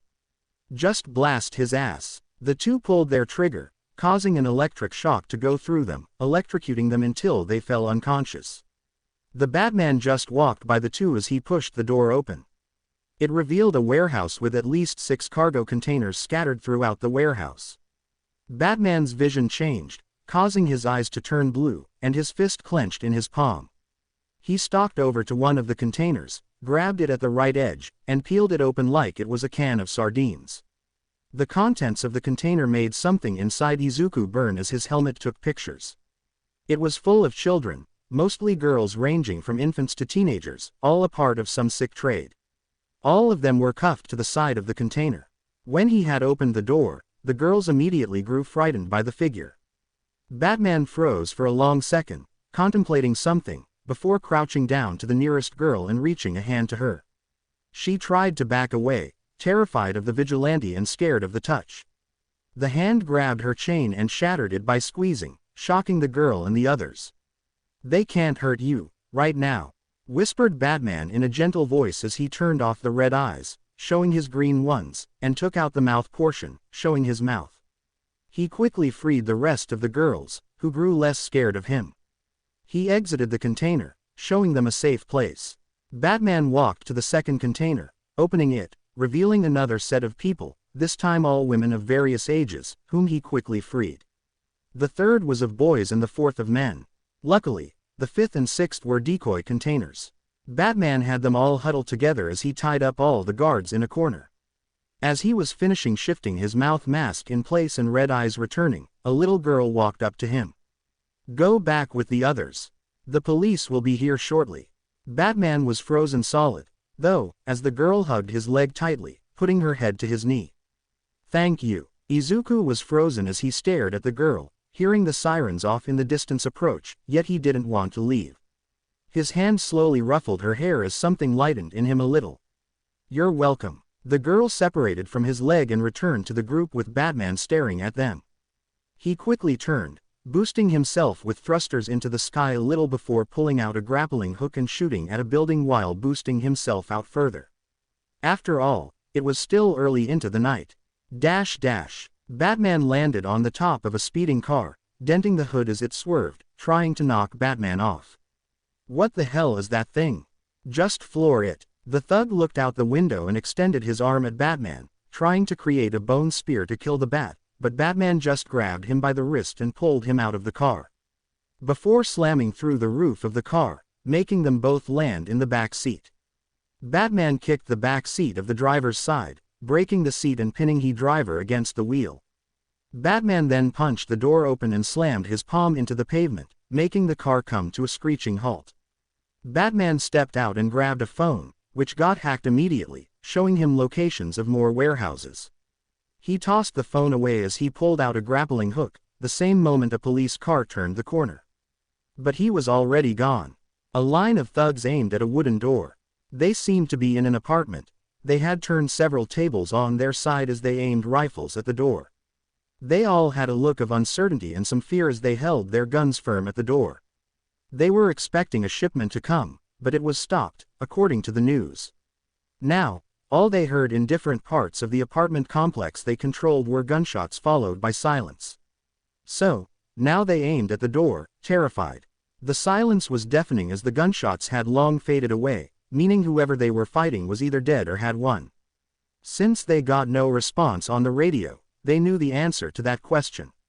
They could feel their heartbeats getting faster as they heard a pair of footsteps walk down the hall, heavy and metallic, each one making their skin crawl. Until it stopped at the door, making them sweat, then the power cut off, causing them to open fire at the door, illuminating the darkness. A series of booms echoed as the floor collapsed underneath them, dropping them to the ground with thuds and into another empty apartment. As the thugs groaned across the room where the entrance would be, a pair of red eyes appeared along with a glowing red bat symbol. Batman rushed at the nearest thug, knocking the gun to the side while punching them in the gut, almost knocking him into the ceiling, but Batman grabbed him and tossed him through the nearby wall. Before the thug even landed, Batman had already jumped to the next two, grabbing them by the chest before tossing them outside the window, but they were immediately hooked to the wall by a hook and a net, and the other thugs didn't know that. A thug aimed his rifle at the red symbol and opened fire, causing Batman to sidestep before lunging, grabbing the gun by the barrel and forcing it to fire in the floor before palming the thug in the face, breaking their nose, then grabbing them by the back of the head and slamming it to the floor. The last three aimed their guns at the back of Batman. Batman flicked his wrist, causing three batarangs to appear, and turned, tossing them at the thugs, knocking the guns out of their hands. Batman rushed the nearest one, slamming them into a sink. Batman dodged a wild haymaker and grabbed them at the waist, slamming them through a cupboard with a suplex. The lights turned back on, showing the last thug on his knees, and he was shaking uncontrollably as he looked up. Batman returned as he stared down on the thug. His cape had dematerialized into his back to help with stealth. The particles soon reappeared, forming the cape, giving Batman an even more menacing look. Batman stalked towards the thug, making them try to crawl away, but he just got grabbed by the collar as he was lifted to Batman's eye level, the red piercing eyes meeting his. He tried to get a footing, but his feet were off the ground. Trying desperately to touch the ground. "Please, please don't kill me, then tell me where your hostage is," Batman snapped as he lifted the thug higher. "You did this for that slut." "Ah," the thug screamed as Batman grabbed a finger and broke it. "You still got 9 more, so start talking." "Wait, I don't know, another crack echoed in the room. "Please, I don't another. Okay, she's at the New Camino ward, Sunrise Apartments, room number 320. I'll break the other if you're lying." The other Batman broke the whole hand, then slammed the thug into the ground, then stomped on their head, knocking them out. Batman jumped out the window and grappled away, heading towards the location. A thug went through a door and landed on a coffee table, showing a fat bastard who had just gotten out of the bathroom. He tried to run, but Batman tossed a pellet that formed around the man's leg, freezing him in place. Yet, the man wasn't the target as Batman walked to the bed, finding a young teenage girl limp on the sheets. His eyes turned blue, causing his fists to clench. He slowly wrapped the girl in the white sheets and put her on the floor. Then the red eyes returned, turning to the man, walking over, and grabbing him by the throat. "Why, she came onto me. She wanted a fix and a good time. It's not my fault she couldn't handle it." Izuku's grip tightened around the man's throat. This bastard knew she was running away. That she wanted to go home, that she was just a high schooler. The man's face started to turn blue as he tried to pull the fingers off his throat. Just a little more pressure, and the bastard would be gone. The man's face started to turn purple as he desperately tried to pull the fingers off his throat. Rage was under the mask until images of Ira began to cross his mind, slowly loosening his grip. "Be a hero for me, brother." A ghostly young girl's hand that Izuku couldn't see grabbed his wrist, then he let go. He looked down at his hand before clenching as ambulance sirens began to wail outside. Batman turned around and picked up the body covered in the sheets and walked out. The ambulance doors opened as 2 paramedics stepped out. "Do you know what the call is?" "No, it was anonymous. They just said there would be people who needed help." "Gosh, another gang war, we can't." The paramedic's voice died in his throat as he came to a stop along with the other one as well.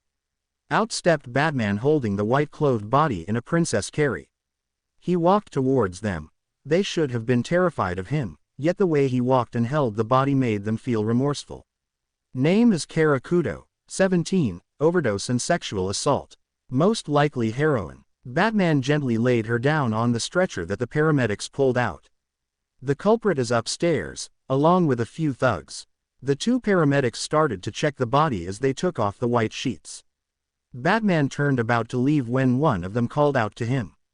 "Who are you?" Batman froze in his steps as he looked back. "I'm Batman." Izuku Midoriya sat at his desk, looking at the headline in front of him on the computer. Behind him, the morning sun shone brightly on the city. CEO of Sarada Industries was found in Kamino Ward with a deceased minor in an apartment.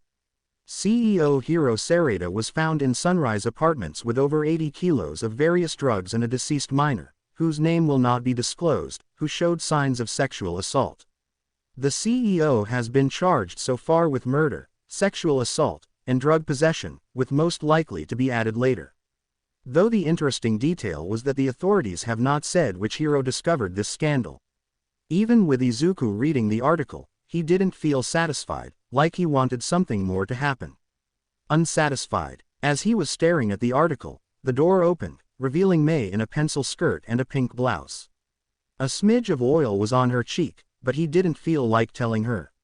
It was a unique look for his college roommate since as far as he could remember, a tank top with sweats was all she ever wore. But he guessed sometimes, a woman just wanted to look pretty. "What's up, Izuku?" "I was in the middle of a baby." Izuku didn't respond right away as he turned his chair and looked out the window, then stood up while still looking out. Staring into the city with a neutral look. "Do we have a rehab center as one of our businesses owned and/or branches?" May looked confused before clicking on a tablet. We got some villain rehab and hero injury rehab if that's what you mean." "Anything else?" "No." Izuku hummed. "I see." Izuku turned and stared at the article before looking at May. "Start looking at rehab organizations and talk to them about the acquisition or purchase of them. We are going to start an addiction rehab branch of our company. Not really profitable, but it will boost our popularity. So, I'm down. Though, why the sudden interest?" Izuku didn't answer as he looked back out the window. "Is it because of your night escapades?" Izuku still didn't answer, causing May to sigh. "Well, if you ever need to talk, remember that my ears are always open. I'll have the report by the end of the day." May stepped out, leaving Izuku alone with his thoughts. Babel Protocol, Subsection Bat Colony, Entry 23, Addendum 16. Batman of Japan, aka Izuku Midoriya, name under consideration. Izuku has gone on his first true patrol out, and well, more monitoring is required on him. The purpose of this addendum is to discuss an incident that occurred last night. Izuku almost crossed the line. I was inches from hitting the suit shutdown when he brought himself back. I'm glad he was able to bring himself back, but if this almost pushed him over. I'm worried about what will happen when he sees something worse. Izuku's anger has always been something I've needed to keep an eye on. I fear that if Izuku continues like this, next time he won't be able to bring himself back. More data is needed. End log. Narrator Pav. Saga 1. Year 0. Arc 2. Vigilante. In a high-rise hotel, the thriving underworld of Japan met. After the villain war, one would think that crime and villainy would decrease, which is true in a way. Villains did decrease in number after entering the world, but the problem was that the remnants of the Yakuza and many other mobs took advantage and carved up Japan as they pleased. The heroes may have defeated the worst villain in history, but that power vacuum allowed for the greatest gangs to emerge in Japan. Along with corruption in the Hero Association being the main focus and maybe getting too much focus, it allowed for corruption to run rampant in other parts of society, until eventually, there was nothing any hero could do. To the point they had no clue. That is why Batman has come to Japan. Now the heads of all the gangs have decided to have their annual meeting to discuss a certain problem that had emerged about a month ago. Something they believed was small but could get out of control. A bad problem. The guests were talking to each other, making deals, moves, and other unspeakable things. Until a metal hand knocked on the large oval wooden table, the conversations quieted down, all turning to the head of the table. The man who brought them together to create the crime syndicate of Japan, the first of its kind. Golden. It was a man made of pure gold, like he was a walking statue with barely any facial features besides enough to tell it was a face, besides that, nothing else. It was in a formal black suit with gold cuffings and accessories on different parts of the suit, like a mannequin dressed in a department store. Yet, a voice still echoed from it, nice and strong, even though no mouth moved. "Gentlemen, it's time we begin this meeting. First order of discussion, our trafficking rings have been taking hits, especially our worker ones.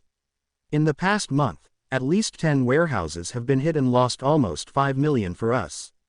A tiny hole in the bucket, but if not patched, could drain an ocean. The source of this hole, a new bat."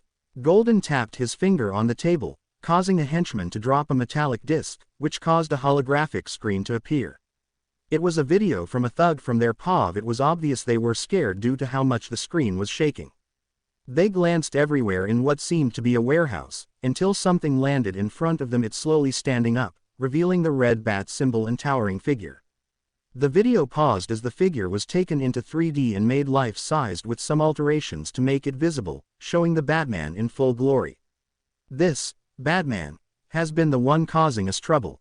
He looks different than the one in Gotham, a lot more futuristic compared to the other's dusty trenchcoat, nor that of the original one, spoke a woman in an alligator leather coat with her snake-like eyes and olive green skin.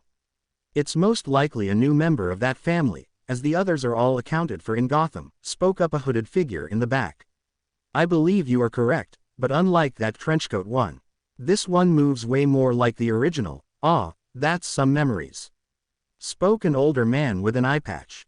"Whatever he is, whether he's a new one for our country or the return of the former, I want him dead." Golden clicked a button, causing a wanted sign to appear above the Batman. 2 billion for whoever brings me his head. Now on to secondary business. Golden clicked his button again, causing the hologram to change to a picture of Izuku Midoriya from a magazine, smiling cockingly as he posed for the camera in his suit. "Now we need to discuss the newest playboy billionaire. He's already taken control of about 35% of the industries here in Japan. And his goal is to fix our lovely country, which means getting rid of us and bringing about the end of our empire, whether directly or indirectly. Usually, I wouldn't think much of a stuck-up kid making such bold promises. The fact that he's able to do this much in a month concerns me. Find dirt on him, create it if you have to. I want this brat under our thumb. If you can't, you know what you'll have to do." The camera slowly shifted from the room, going out of the penthouse until it went to the adjacent rooftop, where it showed a shimmering air like something was there but off. The air shifted as Batman emerged from thin air, his eyes a deep yellow, showing he was listening in on the meeting. Batman pulled out a grappling hook and fired as he took off into the night. He still had a lot of work to get done before dawn. He can discuss this with May and Bruce later. 5 poker cards got tossed onto a table, causing several groans to ring out. "Read 'em and weep 'em, boys. Aw, fuck you and your cheating ass. Ha, and you can kiss it too if you want." The man collected the chips as the dealer began another set. They seemed to be in the living room of a house, which wouldn't be too odd if it weren't for all the guns on several tables and at least 3 pallets of drugs. There were at least 5 thugs, 4 of them playing poker while the other one was counting cash. It was dark out, and evident by the clock hanging on the wall, it was around 2 a.m. "They're late. They're always late. Stop being such a worrywart, you live longer that way. I only worry if it messes with my pay. Any longer and we don't get paid." One of them stopped counting as he lit a cigarette. "Fuckers probably chasing a high or ass, again. They took a long drag until the lights went out. I thought they said they fixed that fucking breaker. You know those lazy fucks, Chub. Go check the breaker." A thicker man at the poker table stood up, grumbling to himself as he walked to the back part of the house. He passed through a kitchen before stopping at a closet, turning on his phone light as he opened the door. As he was fiddling with the switches, he didn't notice that the back door was open. Before he could turn the lights back on, an arm went around his neck and dragged him away, dropping the phone on the floor, causing a thud that got the other thugs' attention. They had flashlights now, where one told 2 of them to go Vovik, each pulling out a handgun while the supposed leader grabbed a rifle on the table and began to load it. The 2 entered the kitchen and found Chubb's phone on the floor. "What the hell, boss? Chubb's gone." He got no response, making the 2 grow a little nervous as they walked back to the living room.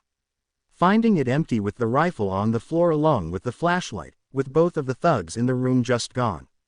The two felt their heartbeat go through the roof as fear began to build up. They were glancing around the room in clear, frantic movements, aiming their handguns at any movement in the shadows.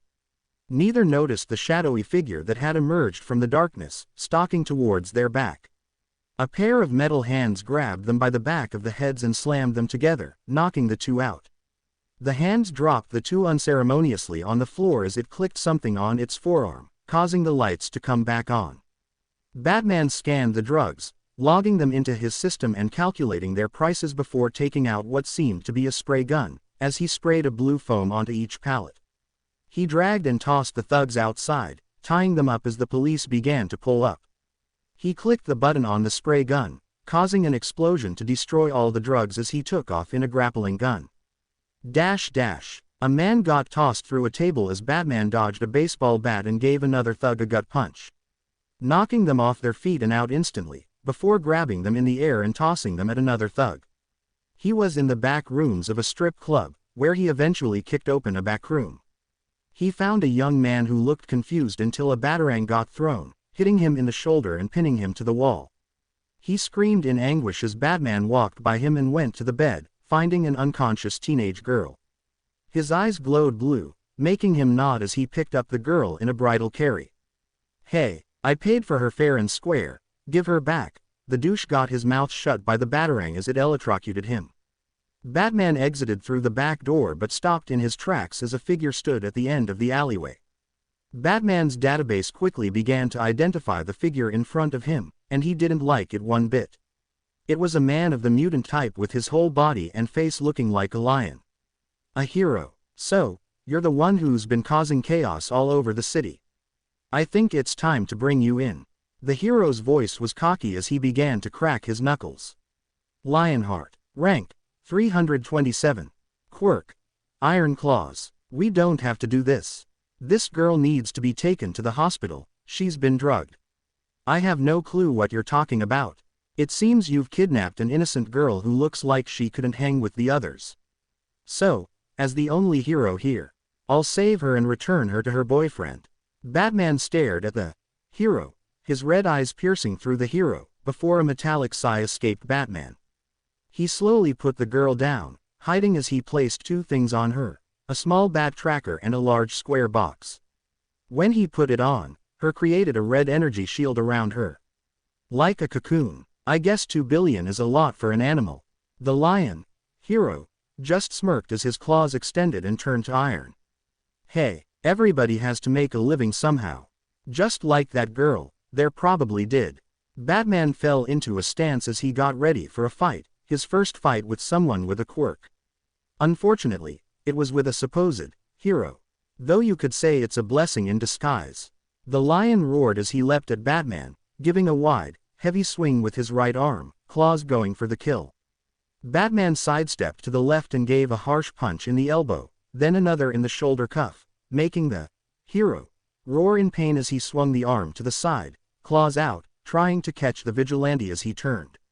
The claw did catch Batman in the chest, leaving a scratch mark across the lower abdomen under the bat symbol. The lion didn't notice though was where the contact was made, the black metal had gained a red hue. The lion growled as he swung short this time with his left, forcing Batman on the backstep as the lion began to pick up momentum, constantly swinging at Batman, who had gone into full guard, taking all the slashes in his forearms. The lion did not notice the red hue spreading throughout the whole armor until finally, the lion got too confident. He tried to jump on Batman like a lion trying to pounce on its prey, which allowed easy access to his front. The red hue disappeared as the lines between the plates glowed a hot red. Batman released a heavy punch in the lower chest, causing a large crack and waves of red to escape from the impact zone. The lion was almost knocked off his feet, regained himself as he separated from Batman, staggering. Batman kicked him in the knee, causing it to buckle, allowing the vigilante to land an uppercut that knocked several fangs out of the lion's mouth. The lion was close to losing consciousness, his knees buckling, but before he could fall, he was lifted up by Batman. He was grabbing him by the chest, using his skin like a shirt to hold. He slammed the hero into the alley wall, causing another wave of red, and the wall to collapse on top of the unconscious hero. Batman controlled his breathing as the red glow between his plated armor disappeared. Batman stared down at his forearms, making him realize he needed to get better. He should have done better against such a weak hero. He needs to be better. Batman opened the cocoon and picked up the girl again, walking toward the hospital, leaving the hero unconscious. The next morning, a plane landed at the airport in Tokyo with thousands of people cheering, with them growing louder as the doors open, showing someone leaving, causing the cheering to grow louder. Standing on the steps was Izumi, the OFA hero, the hero of the Villain War, and the most recent addition to the Justice League. A part of the reserves, but still a member. She had just returned from space on a mission on the Watchtower, meaning she had no clue what had been going on in the past month. She slowly walked down the steps, her long green hair flowing as she waved to the crowd before getting in the back of a limo.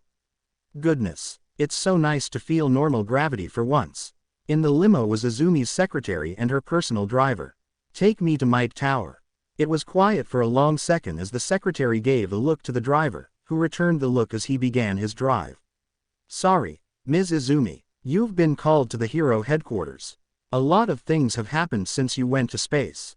Izumi hummed to herself as the limo moved to the HQ. Well, no rest for the wicked. Izumi took her seat at the round table of the top 10, already saying hello to all her friends since she had last been here. It was nice catching up after a month, though he didn't know why they all looked at her weirdly. The new president of the Hero Association walked in, with Hawks taking his seat at the head of the table. Thank you all for joining me today, especially you, Izumi. I know you wanted to rest, but this meeting needed to happen. Izumi gained a serious look as she leaned forward along with her fellow heroes. Hawks clicked a button, causing a hologram to appear of statistics. We've made great progress in taking care of the corruption in the Hero Association and reconstructing the safety commission. Though a different problem has begun to emerge in our society. Crime has seen an all-time rise, especially organized crime. It seems the void AFO left behind has now been filled with the old gangs that were in Japan. Our job is to start breaking up these gangs before they get any more power, though I worry it may be too late. Hawks clicked the projector, causing a projection of Batman to appear, confusing most of them since it looked different from what they grew up knowing, and for Izumi, different from the one she met. As you all know, it's been about 10 years since the original Batman disappeared. And about 5 since the trenchcoat one came around. Now it seems we have a second one on the prowl, and who decided to make Japan his stomping ground. Normally, I would have offered him a hero license since he's a part of that family. However, I have contacted the Batman in Gotham, and he says none of his family is in Japan, and this is someone unrelated to them. Meaning this is a true vigilante who has already attacked several heroes and put 2 in the ICU. Sure, those 2 were under investigation for corruption, yet my hands are tied. Hawks looked at the heroes with a stern look. This Batman of Japan is hereby declared a villain and must be brought in immediately. The heroes nodded, making Hawks sigh as he clicked the button again, showing the symbol of an M overlapped an I. Before turning into Midoriya Industries, as most of you know, Izuku Midoriya, the new billionaire in town, has made quite a headache for us. At first, it was nice of him to take up a good portion of the repair efforts, besides what he did to Might Tower. Izumi leaned in. Wait, what did he do to Might Tower? She was ignored as Hawks continued. He has started overstepping his limits. Oh okay, just ignore me. Hawks continued. He's starting to step into hero territory and has already bought several hero agencies, but immediately fires the heroes. From what it seems, he might start his own hero organization, which could undermine all that effort into fixing the Hero Association. Which is why we need to play politics with him. We need to convince him to work with us, not against us. I would like you guys to try, except you, Izumi. What I'm about to tell you, it's probably not the best idea for you to get near him. Huh, why? Well, it's about Might Tower, you see. Dynamite, Shoto, please grab her. So, Might Tower got bought and is now owned by Izuku Midoriya. Izumi froze as she stared at Hawks with Shoto and Bakaido grabbing her shoulders. However, They got engulfed in green light as Izumi's eyes turned a toxic green with her quirk powering up. What? Narrator Pav. Saga 1. Year 0. Arc 2. Vigilante. Izuku read a journal at his desk in his office.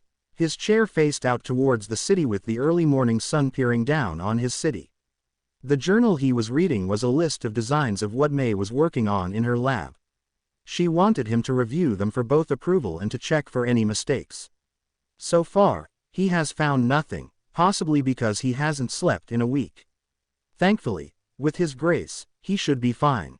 Though he could be slightly stupid compared to a rested mind, testing was required. He was knocked out of his thoughts by a boom that shook the building. I was wondering when she was going to confront me. Izuku's tone was chill and calm, but inside, a boiling anger started to rile up in him. His phone rang, showing that the secretary was trying to calm him. He clicked the request. Midoriya-sama, the number 1 hero just blew the lobby door open, and she doesn't look happy at all. What do we do? Izuku sighed, trying to control his temper. Tell her she can come up, then take pictures of the damage and send them to me. It will be useful for later. Yes, sir. The call ended, leaving Izuku to continue staring out the window, trying to calm himself. He always found looking out at the city calmed him down, which is why his chair probably faced the window 90% of the time he was here. It didn't take long for his door to open with a slam, causing memories to cross his mind as he closed his eyes. His back was still to the door. So, you're the bastard that bought my tower, huh? Izuku opened his eyes, taking a deep breath to calm himself. Izumi held a furious glare as a green glow surrounded her. You know I expected the number 1 hero to have a little more class.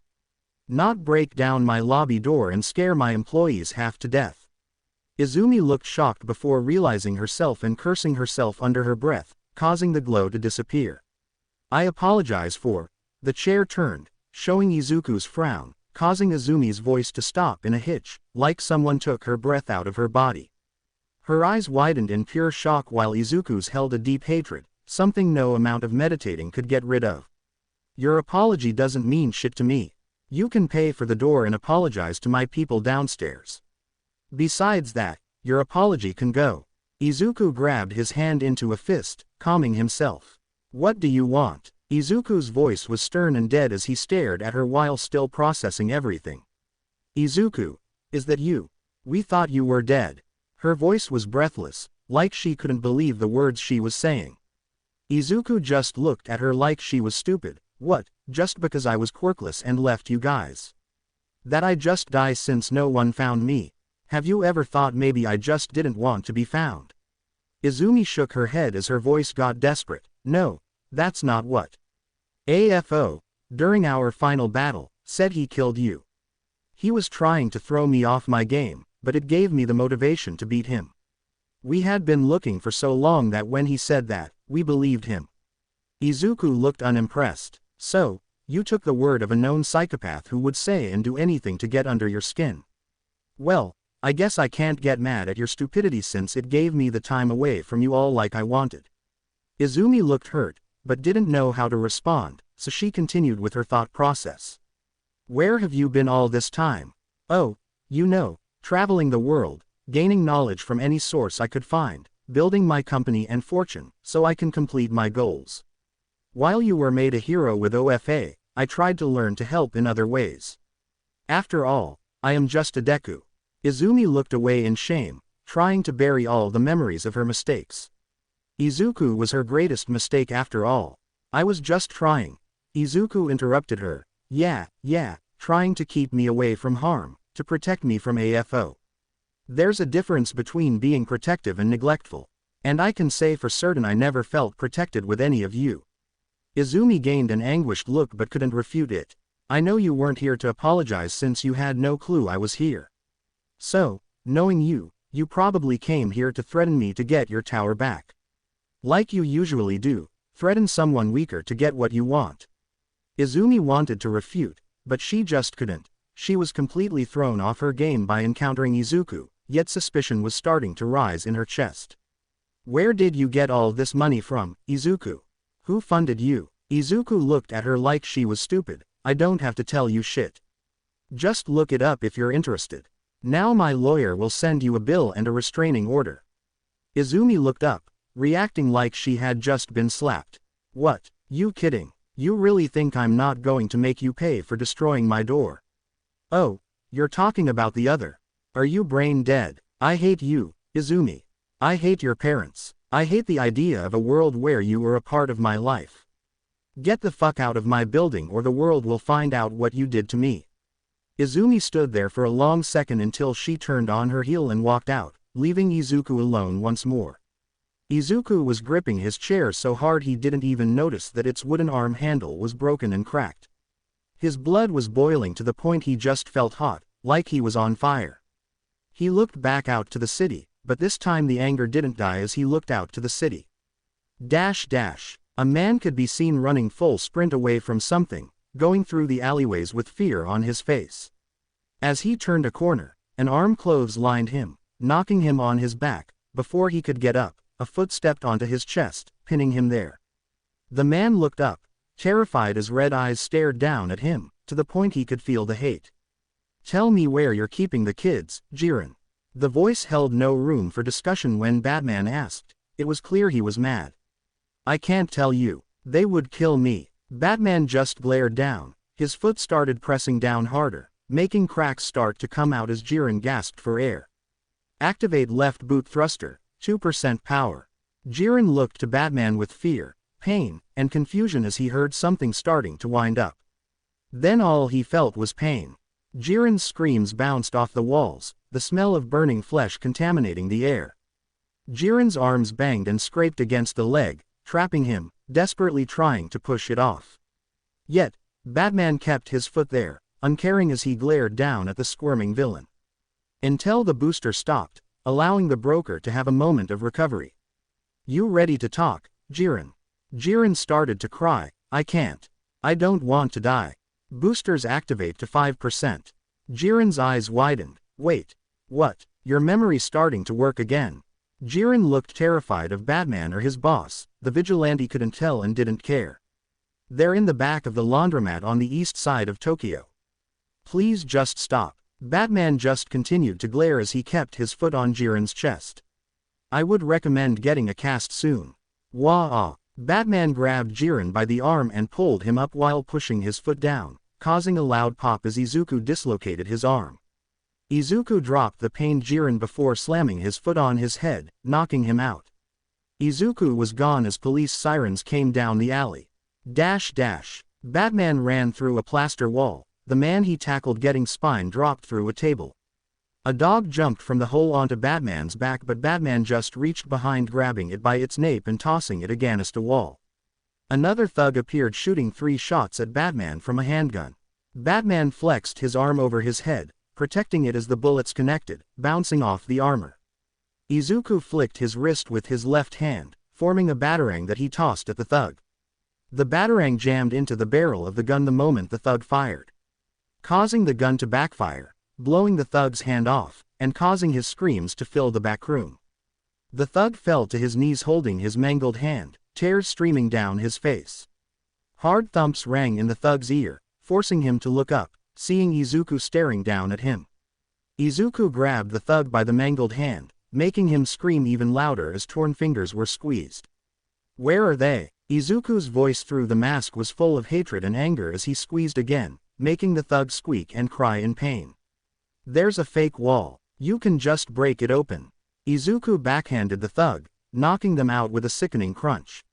Izuku's eyes on the helmet turned blue as he scanned the wall. He wasted no time, causing the underplate in his arm to turn red due to the kinetic energy from the gunshots, and punched the wall, causing a wave of red energy to explode off him, breaking the wall down. Izuku froze his body, almost growing sick immediately, as his eyes could only look at death.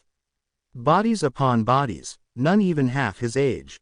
His fists clenched as his heart grew heavier, then it grew hot as pure rage poured off of Izuku. Yet, he couldn't do anything about it as he was too late. He stood there frozen as a dark shadow clouded over him.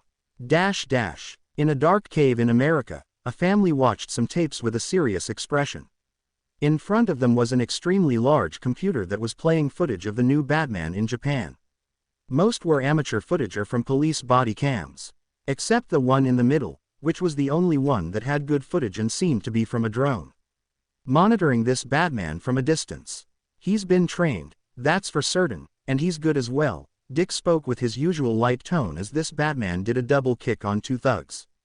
But he's sloppy, he's relying on that high-tech suit to make up for his mistakes in combat instead of fixing them, chided Cassandra with a frown.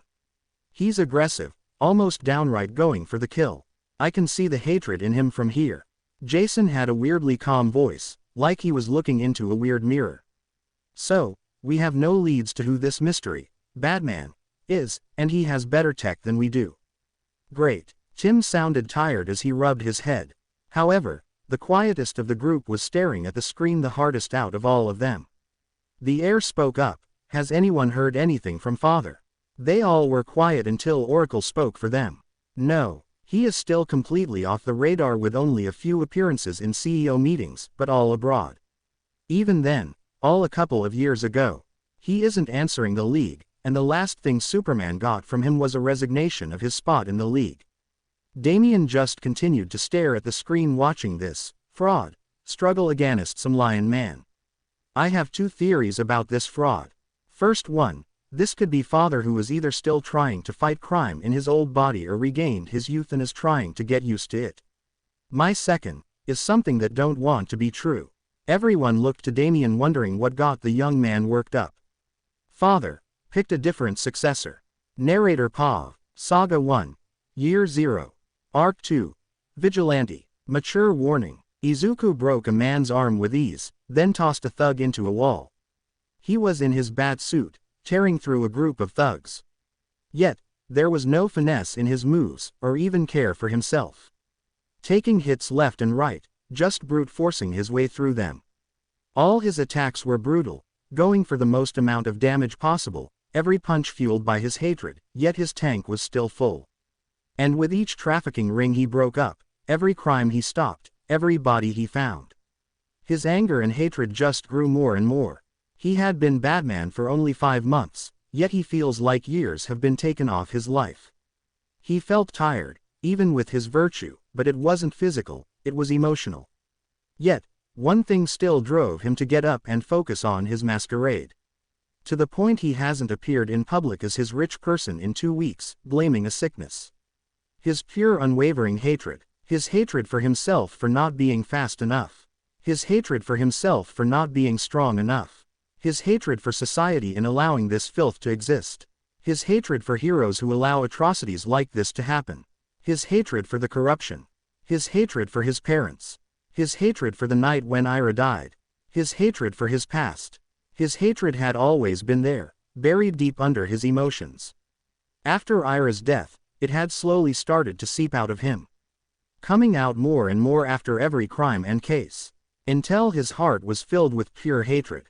A thug tried to give a wild swing, but Izuku just punched their shoulder cuff mid-swing, shattering his shoulder and causing the thug to fall to the floor in pain. While Izuku was staring down at the injured thug, another ran up to his side and tried to stab him in the side. The blade shattered on impact, making no effect, but Izuku didn't care as he chopped down hard on the thug's collarbone, shattering it. Another wrapped Izuku in tentacles and tried to crush Izuku. Izuku just activated an electric field around him from the kinetic energy, shocking the thug. Using the remaining kinetic buildup, Izuku punched the last thug in the face, leaving them a bloody mess on the floor. Around 30 thugs were on the floor, all with several broken bones and moderate injuries. Yet, Izuku had taken hits from every single one of them. He never attempted to dodge or counter. He just attacked. He was just too angry to dodge. Any punch would hurt them more than it would him. He just didn't care. He just needed to punch something. This was the third warehouse of thugs in the past hour. Yet his blood was still boiling. He needed to do more. Mature warning. Graphic actions insinuated. Izuku intercepted a police call, causing his blood to boil as he made his way. A domestic abuse call, involving a kid. Izuku landed on the side of a high-rise apartment building, digging his claws into the glass as he began to scale up to the penthouse. He finally reached the correct window and went invisible, allowing him to see the man standing over the body of a woman. Izuku wasted no time as he jumped off the window and then boosted himself through, shattering the glass, rolling with momentum on the floor. The man turned to the noise and turned his arm to shoot, but Izuku bounced up mid-roll, throwing a BT-arong that knocked the gun out of his hand. But Izuku boosted himself again, grabbing the man by the throat with his right arm and slamming him against the wall, causing it to shake from the force. "What the hell did you do?" roared Izuku as he pushed the man further into the wall. "She was trying to keep me away from my true love. You wouldn't understand. There are no more boundaries to stop our love." Izuku was about to punch the man until he noticed something on the floor that caught his attention. A child's toy. Izuku tossed the man onto the dining table and stabbed the batarang into his hand, pinning him there. Izuku's eyes turned blue on his helmet as he walked over to the woman checking a pulse.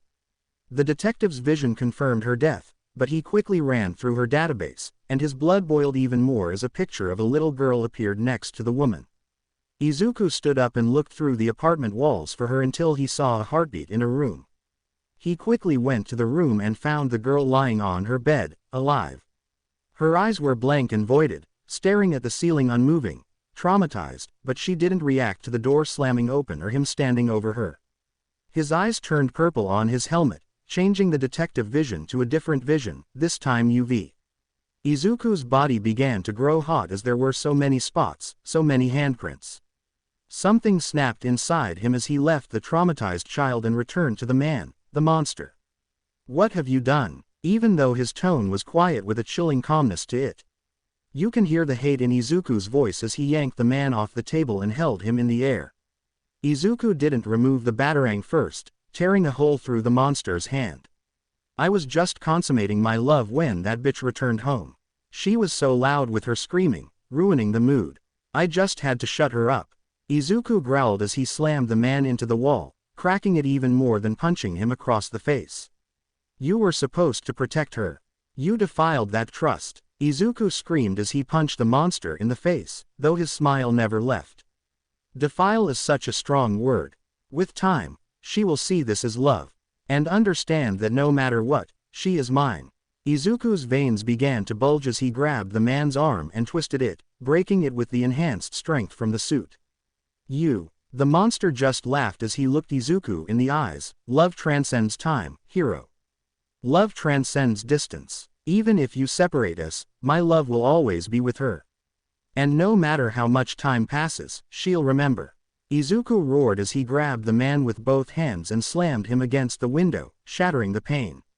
Opening the room to the city skyline, Izuku held the monster over the ledge, the air flowing violently, causing his cape to billow behind him as the monster's legs dangled helplessly, trying to touch the ground that was miles away from the earth.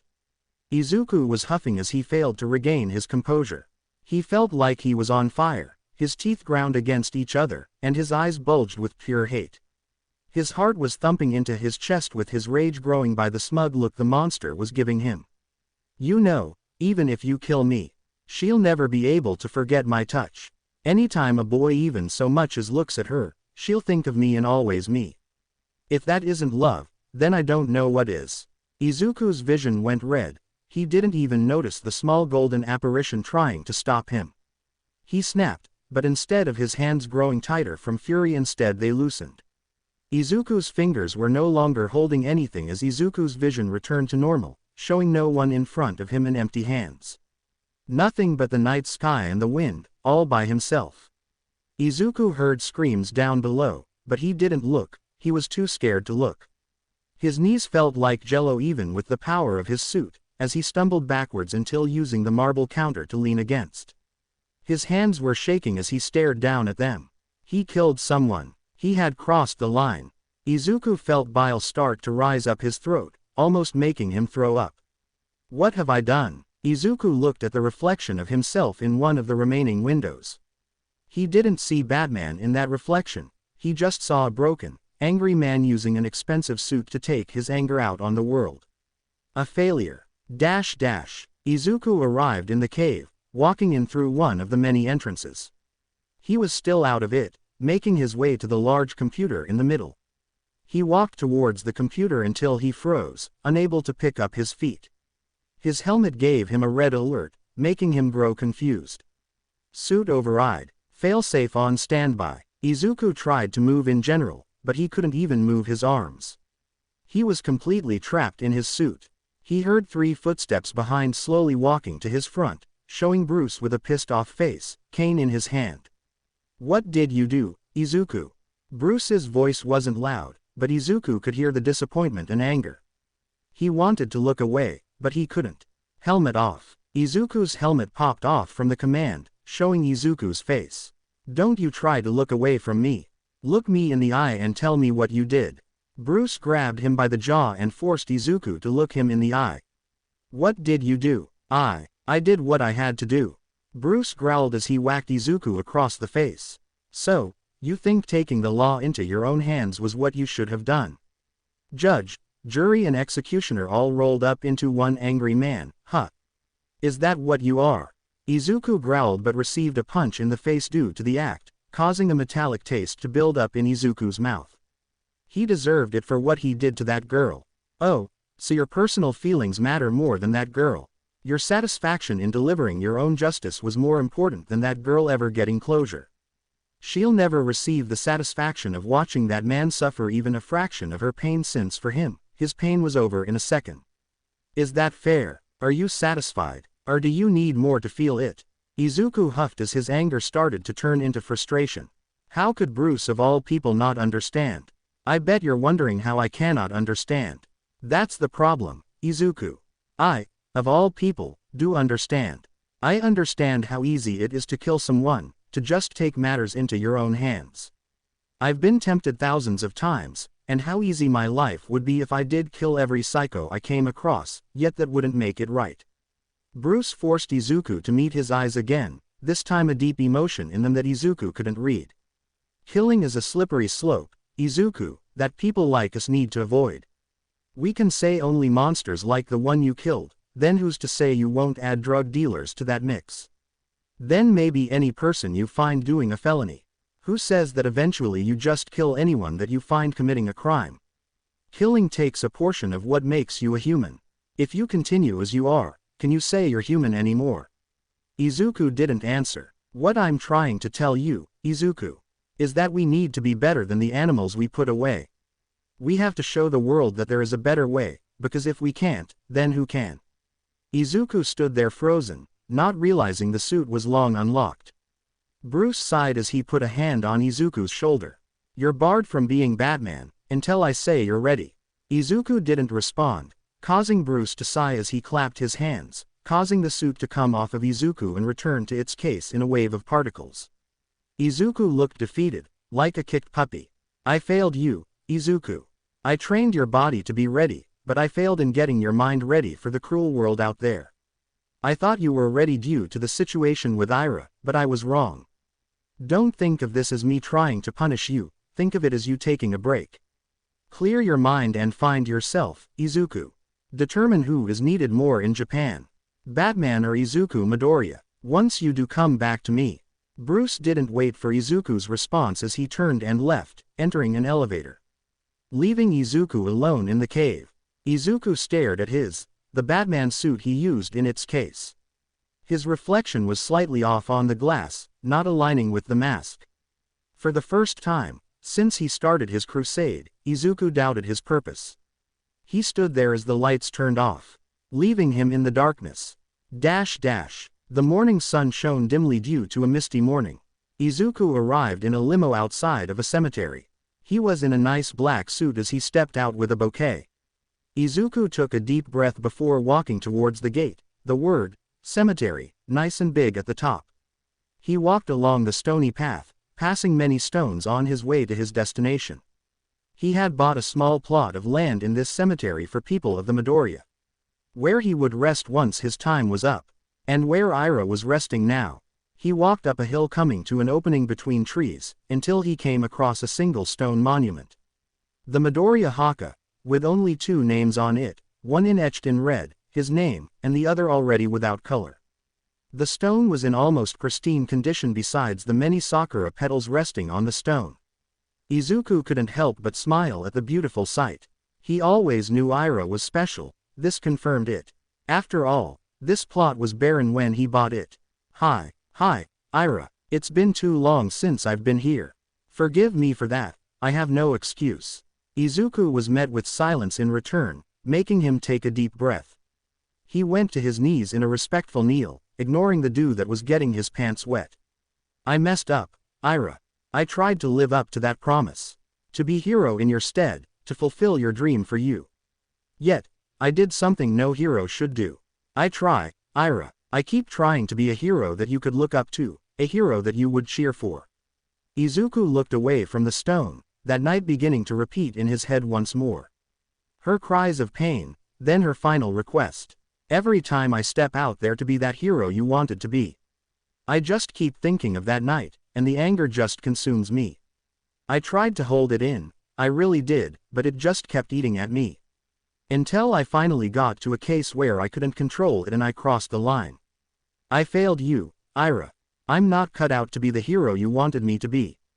That's not true. You have always been my hero. Izuku's blood went cold as the soft voice filled his ears. Izuku looked up, tears beginning to build in his eyes due to the sight in front of him. In front of him in a golden light stood Ira, slightly transparent and still in the outfit she was in the day she died. Though no blood was on her or any color besides gold. Ira, the girl smiled as she patted Izuku on his shoulder. I missed you, Aniki. She then hugged Izuku, even though he couldn't feel it. He felt so much lighter as he tried to return the hug, his arms going through her, but she smiled either way. Hugging his head tighter. How are you here? Asked Izuku, still in disbelief. I never left Aniki. I've always been at your side. You were just too busy to see me. So, you saw. Yes, I've seen everything you've seen. I understand your anger, Izuku.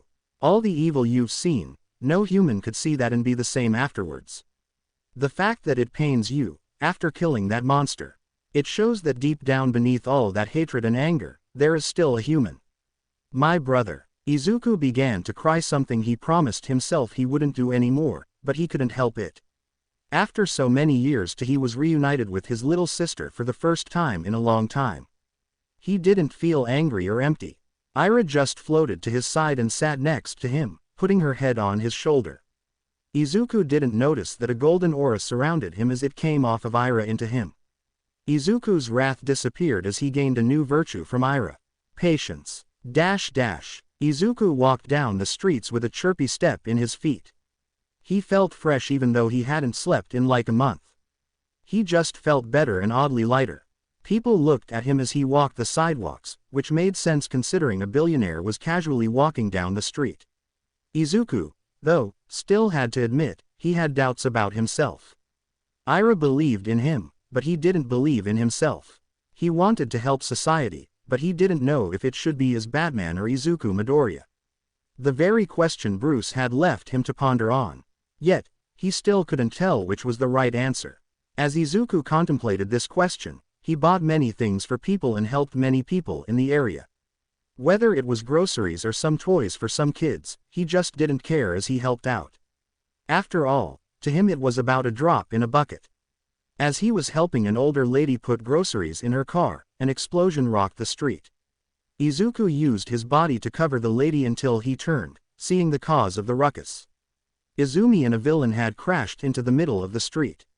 They crashed through the side of an apartment building, causing it to catch on fire. Izuku turned to the old lady, "Get out of here and get to cover." Izuku began running to the fiery apartment, helping people off the floor and pushing them towards safety. He saw some people leaving the burning building. "Is that everyone?" asked Izuku to one of the people who exited. "There's a whole floor trapped by debris." Izuku didn't even blink as he ran up the stairs of the building. "Wait, stop." Izuku bounded up the stairs, skipping steps 2 or 3 at a time. He tore his coat off and used it to cover his mouth as he reached the smoky parts of the building. He reached the top of the stairs, finding a blocked door from a fallen support. The door was getting banged against as the people tried to escape.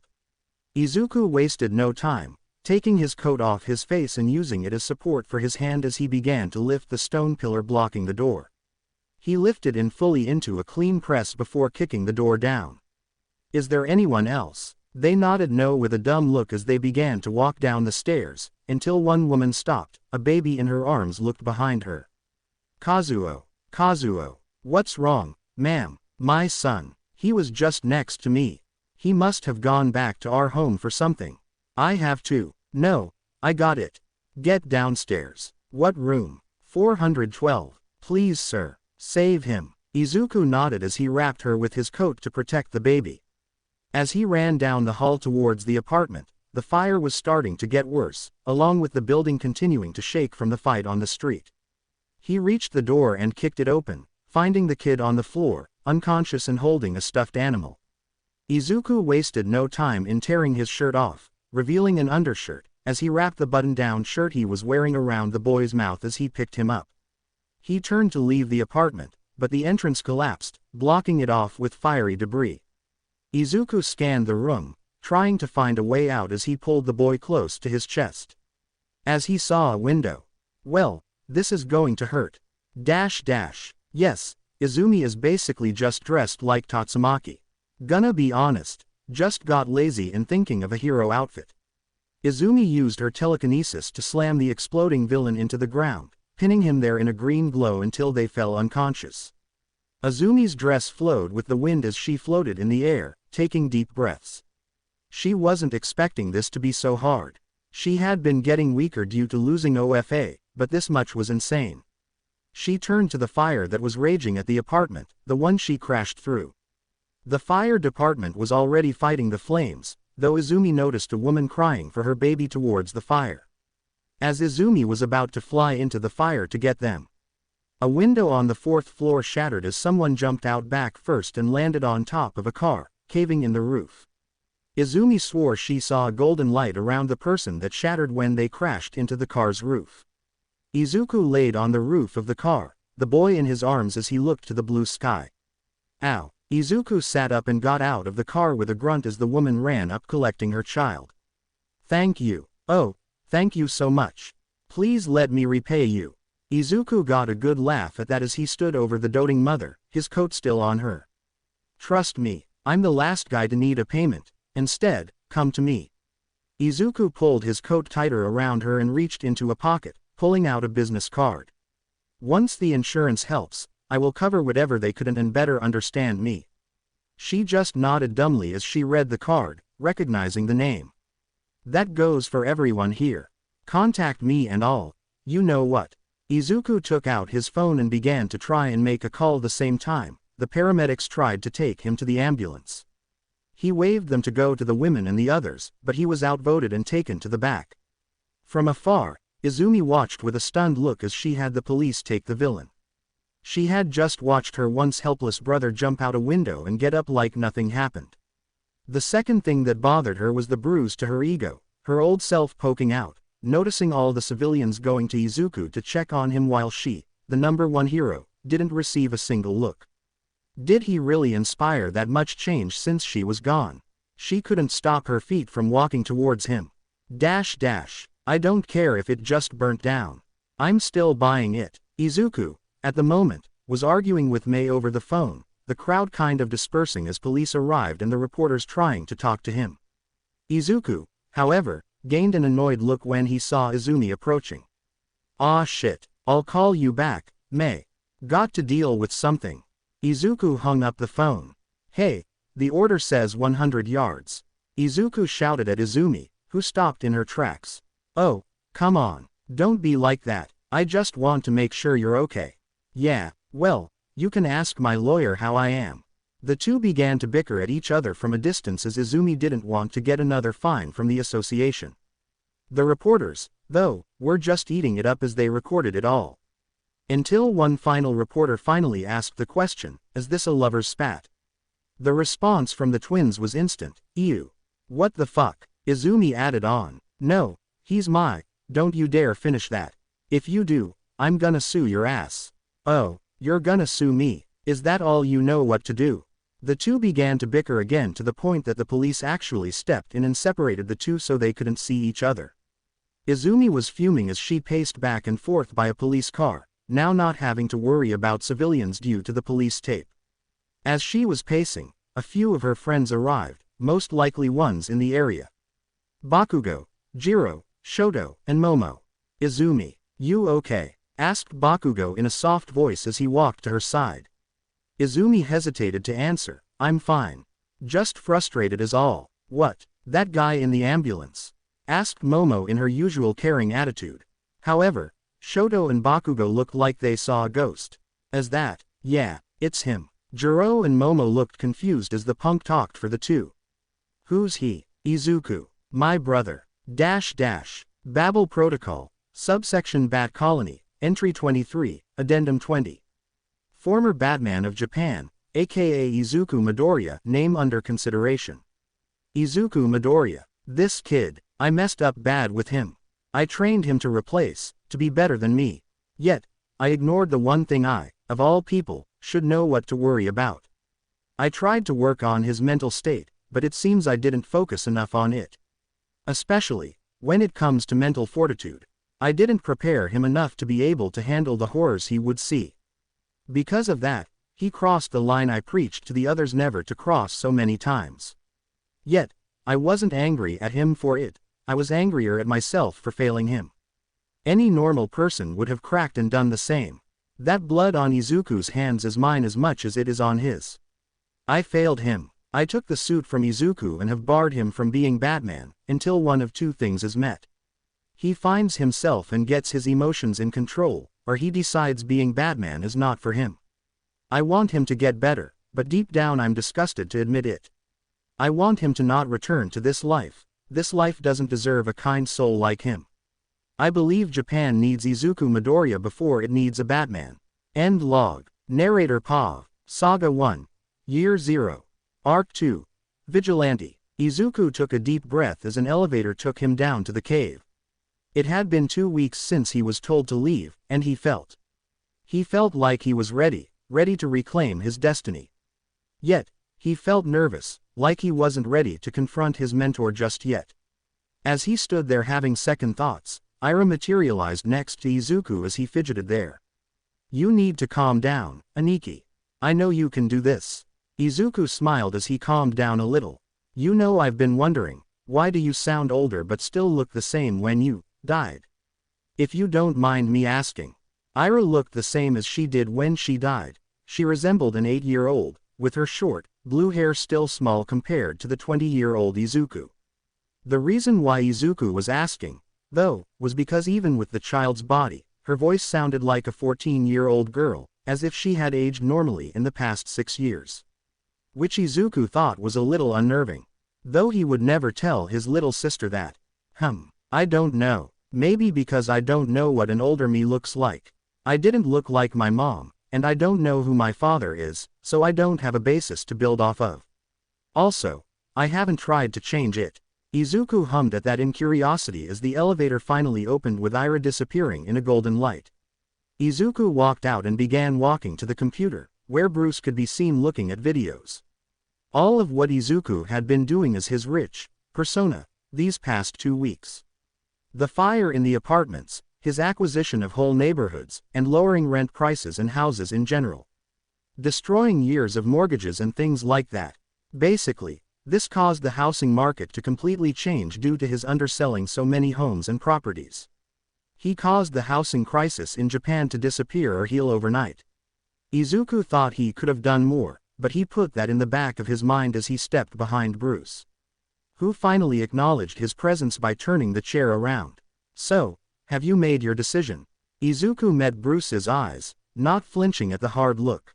Yes, I have. Bruce stared at Izuku even longer as the young man tried to keep his nerve. I would like to continue as Batman if you would let me. Why do you want to be Batman? In these past 2 weeks of you being Izuku Midoriya only, you have done more change than you ever did as Batman in that same 2-week span as only Batman. Izuku didn't flinch at that fact. That is true, but at the same time, I have to be honest. In those 2 weeks, I was never Batman in those 2 weeks. I was just an angry man doing more harm than good. Bruce stared at Izuku, trying to find a lie, but could see none. Is that how you truly feel? I don't feel that way, I know it's a fact. I may have brought more fear to the criminals with my actions, but besides that, I accomplished nothing. I didn't save anyone, I didn't get any leads for future cases, I didn't stop any big pen pushers, I have no locations on any warehouses, and I've burnt every bridge to any connection to said pen pushers. Now they buried their head in the sand because I scared them off." Bruce hummed at Izuku's self-reflection before pressing a button on a computer, showing Izuku's POV as Batman, playing clips of him saving people reaching their hands out for him. "You had the potential to be a good Batman, Izuku. You embodied that hope that needs to be in all Batmen, but your heart was clouded with hate, allowing you to make one of the worst mistakes possible as Batman." Bruce clicked another button showing the night he killed that monster, in his POV, holding them over that ledge. "So, who's to say that won't happen again? That you won't break and kill another person, or that you won't get out of control and go on a killing spree? Tell me what soul-searching you did in just 2 weeks that can convince me that you can handle being Batman again." Izuku closed his eyes as he thought long and hard about that very question himself. Was he truly ready to return as Batman? Ira reformed behind him, putting her hand in his, giving him her support. I thought about your question for a long time. What does Japan need more, Izuku or Batman? I know I've done more for this city as myself than ever as Batman, but that is more my fault. It may sound selfish, but I want to be both, to do both. When I was growing up, I wanted to be a hero who could save everyone that anyone could look to and know everything would be alright. I thought that dream was killed, but when I was out there as Batman, seeing those people look at me as I saved them, I was blinded by my hatred to see it, but now I know that the dream is still very much alive. And as Batman, I can reach that dream because Japan needs a symbol, not just of vengeance but also of hope. Bruce stared at Izuku for a long time, contemplating something until he finally spoke in a calm tone. "Okay, let's test that conviction of yours, Izuku. I will allow you to be Batman again, but before you thank me, you must pass one final test, and then I will believe you are ready. I will drop you off on the opposite side of Japan, and your goal is to make it back here in 2 weeks. You have no access to your funds, vehicles, or any other means. You can only come here with your skills. While using this suit instead." A capsule emerged from the ground and opened, revealing one of Bruce's older suits to Izuku. A classic of Batman without any of the gadgets that he had gotten used to. Back to the bare bones, from the bottom, Izuku must earn his suit. It was a gray suit with blue trunks, cape, and cowl, and the black bat symbol in the middle in a yellow circle. The classic suit. Izuku stared at the suit in its capsule, putting a hand on it before looking to Bruce. "Are you sure? This suit?" Bruce stopped Izuku from talking anymore by putting a hand on his shoulder, the two standing side by side, looking at the capsule. "I am. It has to be this one. Prove to me that you're Batman." Izuku looked to the capsule with a hard look as his reflection matched with the cowl. Almost perfectly aligned but slightly off, Izuku smiled a genuine smile as he answered. "I will, sir. Call me, Bruce, and go make me proud." Lightning struck, illuminating Izuku as he looked over the city he was in as the Batplane flew off, leaving him. His goal is to reach Tokyo, Japan, in 2 weeks, with no gadgets or help from his finances. Just his skills and only his skills. Currently, he was in Nagasaki, on to make to Tokyo. Should be about 10 days, he just needed. Izuku was interrupted by a scream in the distance, making him go on alert as he immediately ran to it. Jumping between rooftops until he reached the edge of one, looking down, seeing a woman getting robbed by 3 hooded figures. Izuku wasted no time in jumping in, drop-kicking a thug in the face as he glided down. He immediately got to his feet and threw a punch at the thug, expecting a crunch to follow. Instead, the thug just took the punch and tried to return it, but Izuku batted it to the side and gave a kick to the man's gut, stunning them. Izuku wasn't able to capitalize as the other thug grabbed him by the cape and yanked him back, making him fall to his back. The thug who pulled him down and tried to stab him in the face, but Izuku grabbed the wrist and wrapped his legs around the thug's arm and broke it. Izuku got up quickly, kicking the stunned man's knee out, allowing him to land a hook, knocking the final thug out. Izuku calmed his breathing and slowed his heart rate as he put his guard down. It seems he was relying on the suit too much. A fight like this would have been over in seconds in the Beyond suit. He almost died in this classic suit, and all he could think about was whether that woman was alright. He needed to get better, work on his skills more. Izuku looked down the alley, seeing a pair of red eyes peeking at him from behind the dumpster. Obviously, a little terrified from the encounter and of him. "Are you okay?" asked Izuku, maintaining his distance and making his voice gruffier. After all, his voice is on TV. The woman continued to stay behind the dumpster, making Izuku sigh internally. He was about to leave until he saw something on the ground. A guitar case. Izuku picked it up gently and held it up to inspect. He heard a curse from behind the dumpster, confirming who it belonged to. He crouched down, going to one knee as he held the case out to the woman behind the dumpster. It was quiet for a long second until the woman finally stepped out, or at least what he thought was a woman. Instead, walked out what seemed to be a middle school girl. Evident by the white uniform. She has a pretty set of red eyes, almost close to ruby in color. Her hair was a grayish-white that went to the lower back, and her most notable feature in Izuku's opinion was the horn on her head. She looked to be about in her first year of middle school. She didn't look as scared of Izuku as before, as she gingerly took her guitar back. "Thank you." A smile crossed Izuku's face, making him look friendlier even though his eyes were whitened out. "If you don't mind me asking, why is a young girl out here alone in the middle of the night?" The girl didn't respond at first, but eventually spoke in a quiet voice. "I was staying with a friend, but they had to cancel. I was trying to make it to the train." Izuku could smell the lie a mile away, but didn't say anything. "Well, are you okay?" The girl picked up the hint. "Yes, I'm okay. I'm used to these types of situations. My name is Eri." "Well, Eri, I'm sorry to hear that. Will you be okay getting home?" She nodded, making Izuku smile as he turned to leave. "Who are you? I'm never seen you on the registry before." Izuku kept his back to her before turning to her. "I'm Batman." 1 month later. Bruce sipped his coffee in the Bat Cave as he read a newspaper. It's been 1 month since he sent Izuku out on his trial. He had read a few instances of him in the news, but usually minor stuff, meaning he had been keeping a good low profile. Yet, the old man couldn't help but feel worried. It wasn't unusual for members to take a long time during the trial. He would have failed Izuku if he had come back in 2 weeks, but even this was taking longer than usual. As Bruce contemplated what to do, a chime rang out through the cave signaling the elevator was coming down. Bruce turned the chair to the elevator, the same time it opened, revealing Izuku standing there. He was a mess. His costume was torn in several places and had many different stains all over it. Yet, Izuku still stood tall as he straightened over to Bruce, who stood up and met Izuku halfway.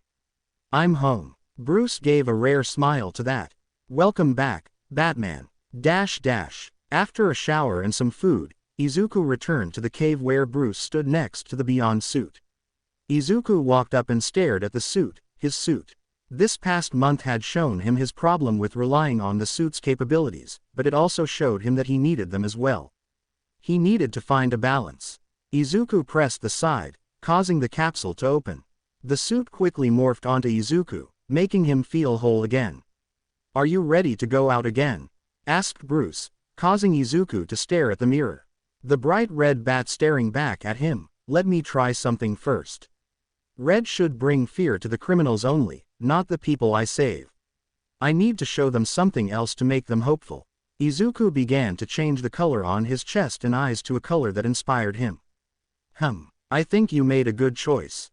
The mirror reflected a large golden bat symbol that had replaced the original glowing red one. Along with the red eyes turning gold, Izuku flexed, changing both back to red and then relaxed, making it turn gold again. "Now I'm ready." Thus, the Golden Knight. The Batman of Japan. The Batman that will go beyond. The bat that regained his patience. The knight who was granted temperance. Had returned. A plane gently landed on the outskirts of Tokyo, not a marked plane with its sleek black design that slowly disappeared as it went invisible. Inside the jet was the entire Bat family minus the extended members. In the plane were Batman, Damian Wayne, Nightwing, Red Hood, Red Robin, Batgirl, Oracle, Batwoman, Signal, Spoiler, and lastly, there for a different reason, Catwoman. Damian turned to his family, who all waited for why he took him to Japan. He had a hard glare, which wasn't unusual, but still, all of them could feel his fury. And it was much more intense than usual. The reason why we are here is to find this fraudulent bat that has been masquerading as the symbol. We are going to monitor him closely, for one purpose. Damien pulled his cowl on as he stared with an even harsher glare. To find out if Father was the one to train him and where he is.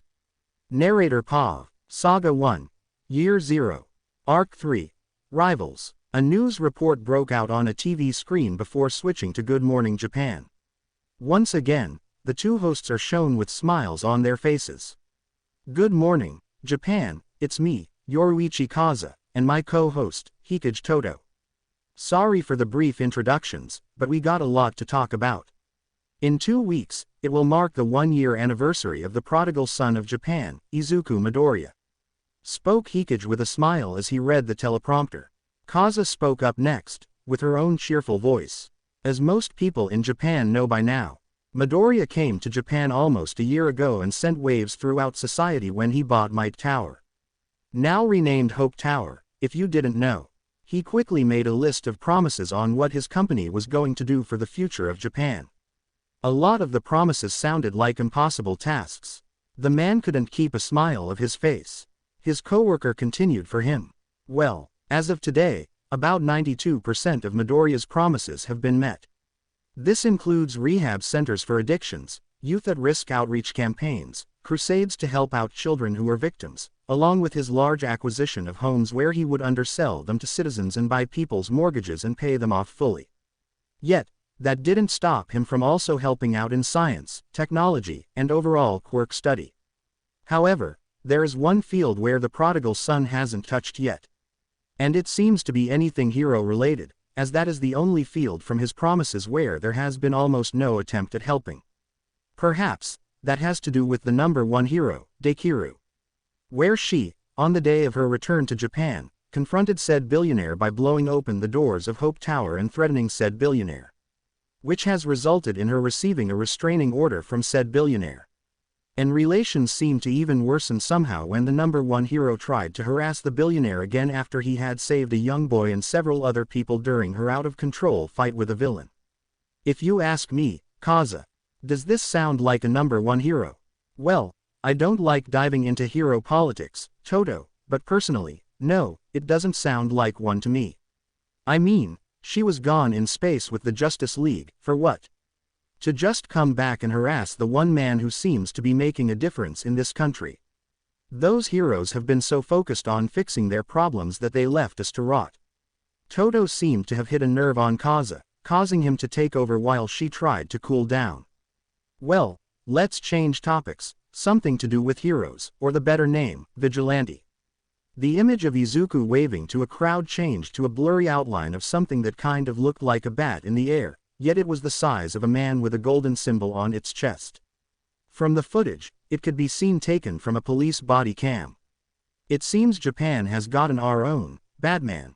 We contacted the Justice League to see whether this is the Batman in Gotham, and he was just visiting, but the only response we received was no comment, according to Superman. Which most likely means this is a person working on their own with no governmental support. Now the question is this Batman here to protect us, or will he leave us to rot like our heroes? The program then showed the logo of Midoriya Industries as it said they would return after a short commercial break. Until the TV glowed green as it got crushed, showing an annoyed Izumi as she sat on the couch.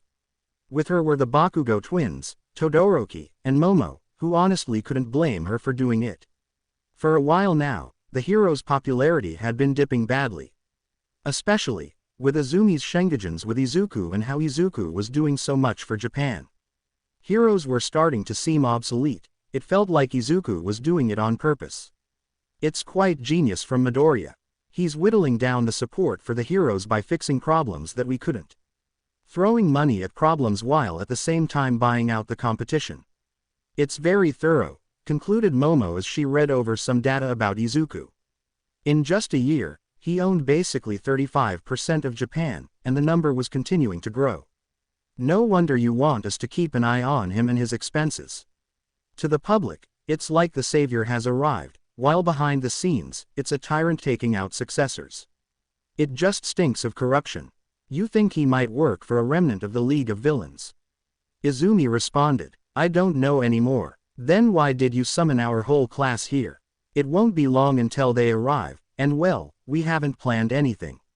So, what did you want to talk to them about? Momo was still the only one talking as the other three just looked away with guilty looks.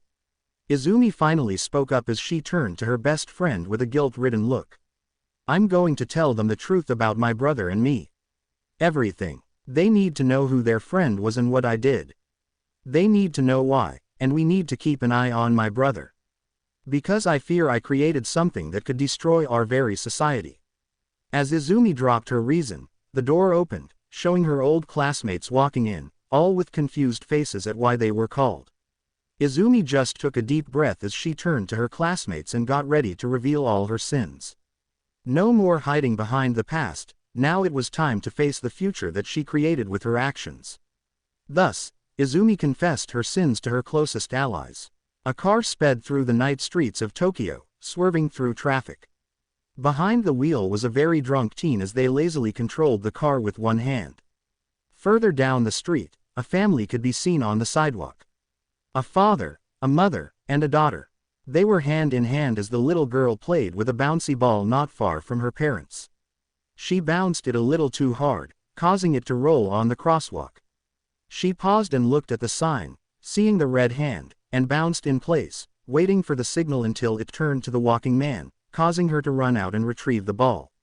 At the same moment, a pair of bright headlights swerved around the car heading straight to the girl. The girl looked like a deer as she held the ball close to her. Before the car hit the girl, a dark figure wrapped the girl close to its metallic chest. A cape materialized from particles as it wrapped around the girl protectively. The figure extended a hand, catching the car by the hood, causing it to cave in, and the metal grooves between the plates in the figure's armor to glow orange. Time resumed back to its normal speed as the car continued on its wheels, screeching in protest as the figure tried to stop it by brute force. The figure's feet dug into the street, causing the concrete to break as he was pushed back, yet never let their grip go on the car. The figure pushed harder into the hood, causing it to fully cave in and the car to fully stop. The orange energy disappeared as the figure finally stood tall, letting the girl down on the ground, as she could only look up in awe at the golden bat symbol. Batman stood tall in the middle of downtown Tokyo, causing everyone to stop and start recording or taking pictures. The once rumored in Japan is now announcing his arrival with this act alone. Yet, Batman ignored them all as he kept his eye on the little girl, dropping to a single knee as he offered her the bouncy ball. Are you okay? Batman asked, his voice oddly soft, even with the metal grudge to it. The girl could only nod as she gingerly took the ball from him and hugged it close. The man smiled behind the mask as he took a grappling hook out from his belt and grappled away before any pros or police could stop him. He used rocket boosters on his boots to propel himself even further into the sky as he glided away. Yet, Batman felt off as he scanned the surrounding rooftops. It felt like he was being watched during that whole interaction. He's been having this feeling for a while now, but every time he scanned around him both physically and technology-wise, but nothing was ever found. Yet, Batman kept his guard up as he used his grapple again to give himself another boost. As he glided, he saw a van park in the back alley. He glided to a rooftop as he overlooked the van, finding it odd. The van doors opened with 5 men walking out, all in tactical gear. Batman pulled up a map of a city, trying to find where these thugs were doing as they pulled more tactical gear on and weapons, getting ready for what looked to be a raid. There's just a laundry mat behind those doors. Wait, a basement is unmarked underneath. Batman's vision changes to X-ray, showing a fake door. As they were about to breach, Batman decided to intervene now as he glided down, drop-kicking the closest thug in the back, causing the others to turn to him in shock. However, before they could even react, Batman flicked 4 batarangs that embedded into the shoulders of the thugs and electrocuted them, knocking them out as they collapsed to the ground. Batman stepped over them as he walked to the fake wall, feeling it with his palm. From the alley, it looked like a normal brick wall, but with his X-ray, he could see the hidden room behind it. Batman pulled his fist back, causing a red hue to form around the fist and red energy to glow between the plates as he punched forward, causing another wave of red energy that destroyed the wall. Batman stepped in, switching to night vision due to the darkness of the back room. His sensors picked up the smell of a high concentration of chemicals, and after analyzing, showed a mix of possible formulas. Possible products included trigger, cocaine, and some unknown substance. He looked around, finding pallets upon pallets of bricks of drugs. He grabbed one, examining it, finding it was the unknown product. He poked a finger into it, causing a small needle to leave the tip of his finger, collecting a sample that quickly began to be analyzed as he called the police. Though now it was time to discover what this stuff was. As Batman was about to exit the room, he immediately threw a batarang into a corner of the room. His eyes and bat symbol turned red as it clanged in the corner. His eyes scanned the area, yet didn't see anything, not even his tech. So he reluctantly left his symbol and eyes turning back to gold. Victor was a straightforward man, went to work and got the job done. Never failed and did what he had to do. It was supposed to be an easy job, yet the last thing he remembers was pain in the back of his head as they prepped to breach the lab. His eyes slowly opened, finding everything upside down. He began to panic as he realized he was hanging off a ledge. Oh God, the only reason Victor wasn't falling to his death was due to a metal hand holding him by the ankle. Victor glanced back, seeing a red bat glowing vibrantly on the chest. He looked further up, seeing a pair of red eyes glaring down at him. Oh, you're awake. Good. My arm was starting to get tired. Batman slowly lifted the thug up until they were eye level, showing the vast difference in height and strength. The eyes tore into Victor's soul as he just looked at him. Now, tell me what you were going to do with that room. Telling me who you work for will help your case too. Now hurry up, my arm is getting tired. Batman held Victor out again over the ledge, still only one hand holding him over. I can't tell you. They'll kill me for it. Batman looked unconvinced as one finger slowly lifted off his ankle. Yet, Batman didn't say anything as he continued to hold the thug over the ledge. Victor kept glancing down, his fear building with every second. His body jerked, causing him to look up, seeing Batman was only holding him by the shoe now. Batman just stared at him as he began to untie the said shoe with his other hand, slowly and deliberately. The thug's eyes began to widen as fear began to creep into his heart. Okay, it's called Hyper Trig, it's Trigger, but basically on steroids. I was ordered by Golden to destroy the lab and take any methods to reproduce it. Batman's grip tightened on the man's foot, causing a loud crack, which caused Victor to scream. Who's creating it? Batman's voice had a metallic clang as the anger was evident in his voice. We don't know. It's being exported from outside the country. We do know that the villain that Deku fought, who caused that fire, was on Hyper Trig. So, we know it can give the number one a run for her money. Which is why Golden wants it. Batman took in the information for a long second. Good. I'll let you down once the others confirm it. Wah-ah. Batman let the thug go, causing them to fall over the ledge until something snagged, revealing an invisible wire that stopped the drop but pulled the thug to the wall with a hard thud, knocking them out. Batman turned and created a holographic screen in front of him, showing the compound and breakdown of the Hyper Trig. No one but him could see his screen as he tapped at it. He could see the shadow watching from another rooftop shifting to try and get an angle on what he was messing with. He needed to talk to Bruce about the shadows that have been following him for the past week. He was flattered, but they needed to lay off or someone might end up hurt. Batman shot a grapple as he took off again, this time his shadows not following after him. Instead, they decided it was time to reconvene back their temporary base of operations. Back at the Batplane, the Bat family sat around a holographic table in the Batplane as they put the data they had on this Batman so far. It was pictures, mostly with some videos. All different states of his activities. I hate to admit, but this guy is good, spoke Nightwing with an impressed whistle. Or girl, was muttered by Spoiler, but no one paid her any mind. I hate to say it, but it looks like Bruce trained them. Nightwing emphasized them, while looking at Spoiler, who just gave an approving nod. Or he is father, who is using the suit to continue his work. Added Damien, but the way he said it made it seem like he didn't even believe it. No, it can't be him. He's good, but you can tell he's new to this. He knows we're watching him, but can't pinpoint where we are. Though whether that's due to his suit or his senses, I can't tell, added Cass as she put down one of Batman's batarangs on the table. The one Batman had thrown at her while in the lab. You're not wrong, Cass. His suit is like nothing I've ever seen before. It's easily the most advanced suit I've seen. From the data you guys collected, it takes the kinetic energy it receives and uses it for a variety of purposes. How many is still unknown. Oracle began making a live hologram of Batman's suit. I can't figure out the element components of the suit, but just from your data, it's more durable than all your suits combined.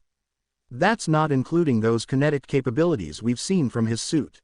I've been able to confirm that it absorbs the kinetic energy it receives and is able to use it for a variety of purposes. Based on what color under the armor plates that glows will determine which ability will be used.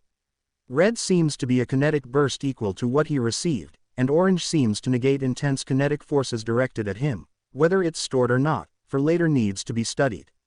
Now, the final color we've seen but with no ability used is his gold color. So, we're going to confront a walking tank. That seems like a great idea, said Duke with zero enthusiasm.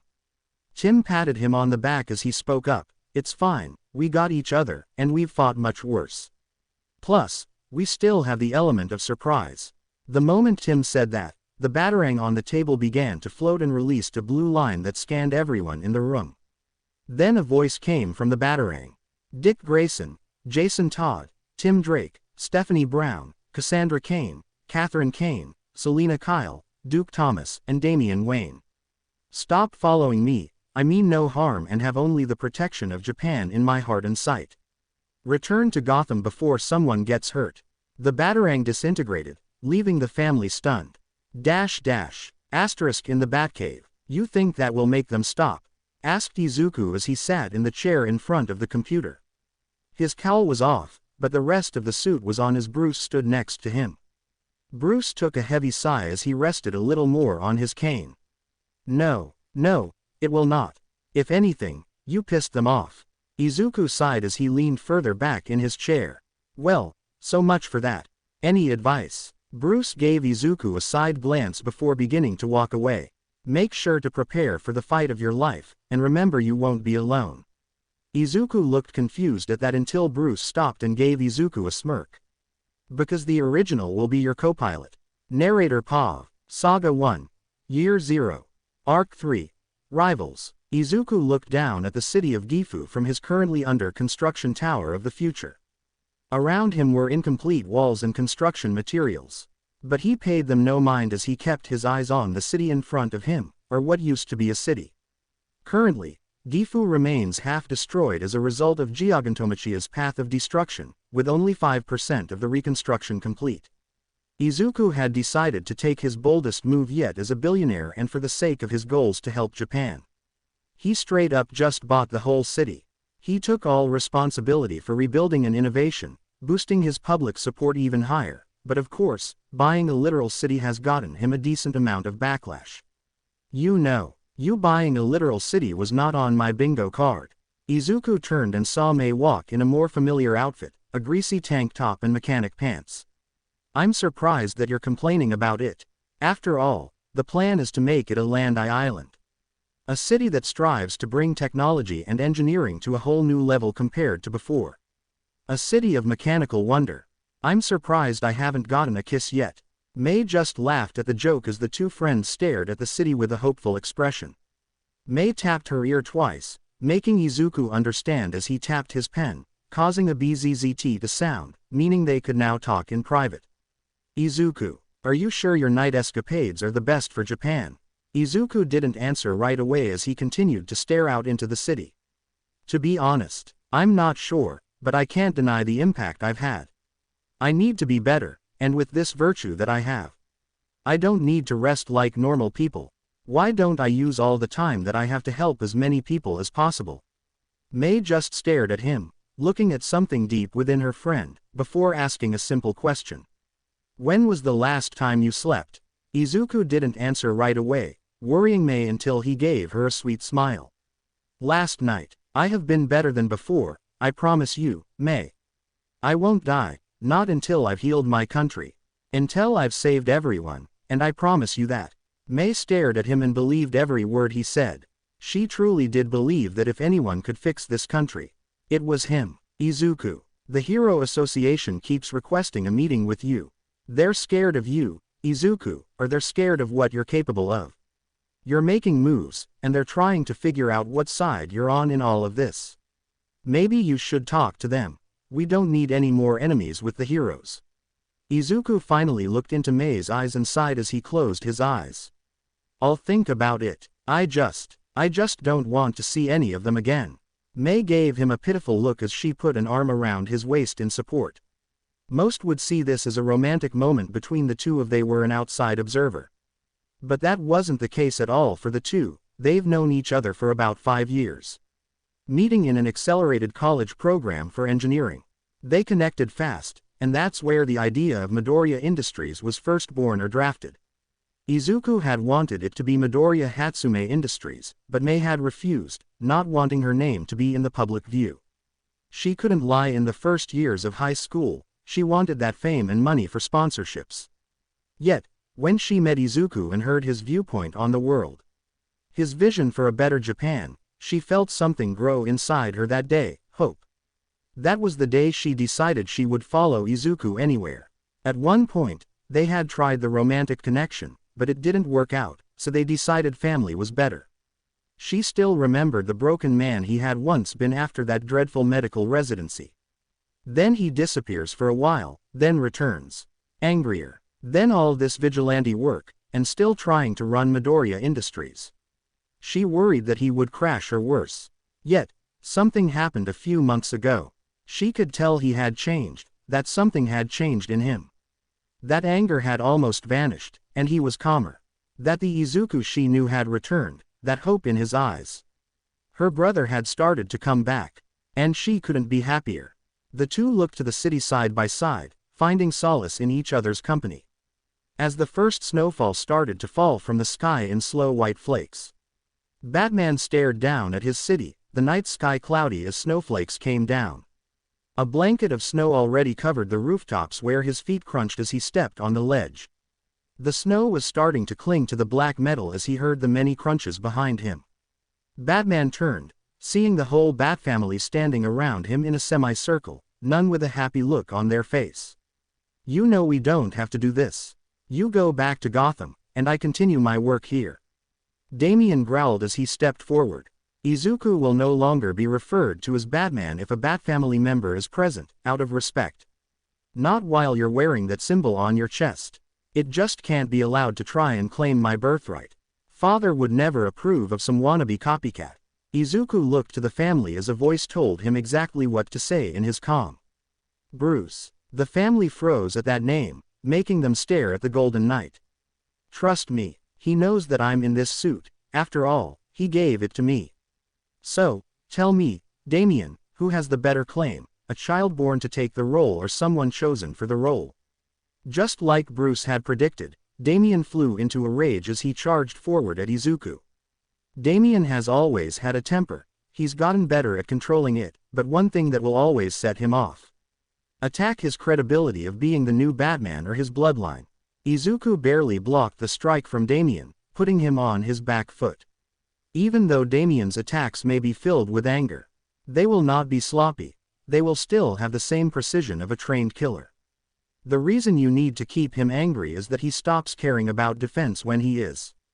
Just like Bruce had predicted, an opening appeared in Damian's guard, which Izuku took advantage of by landing a solid hit into his chest, cracking several ribs. The rest of the family quickly moved in to help their brother. The first to jump in was Cassandra, going for a kick across Izuku's face that leaned his head back, barely dodging the kick. He tried to grab the ankle but a staff knocked his hand back from it. Showing Tim with a determined face. They're wary of your suit, most likely studied the kinetic effects. They'll play this save and try to make this a war of attrition. Good thing we know who wins that. Izuku couldn't help but smile as he formed 3 batarangs and threw them at the approaching Duke, but Dick stepped in front of them, batting them away with his Extrema sticks.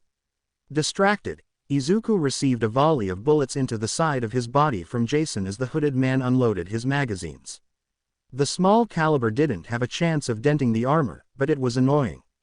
The red glow began to build up between the plates as Izuku prepared to launch a wave of energy.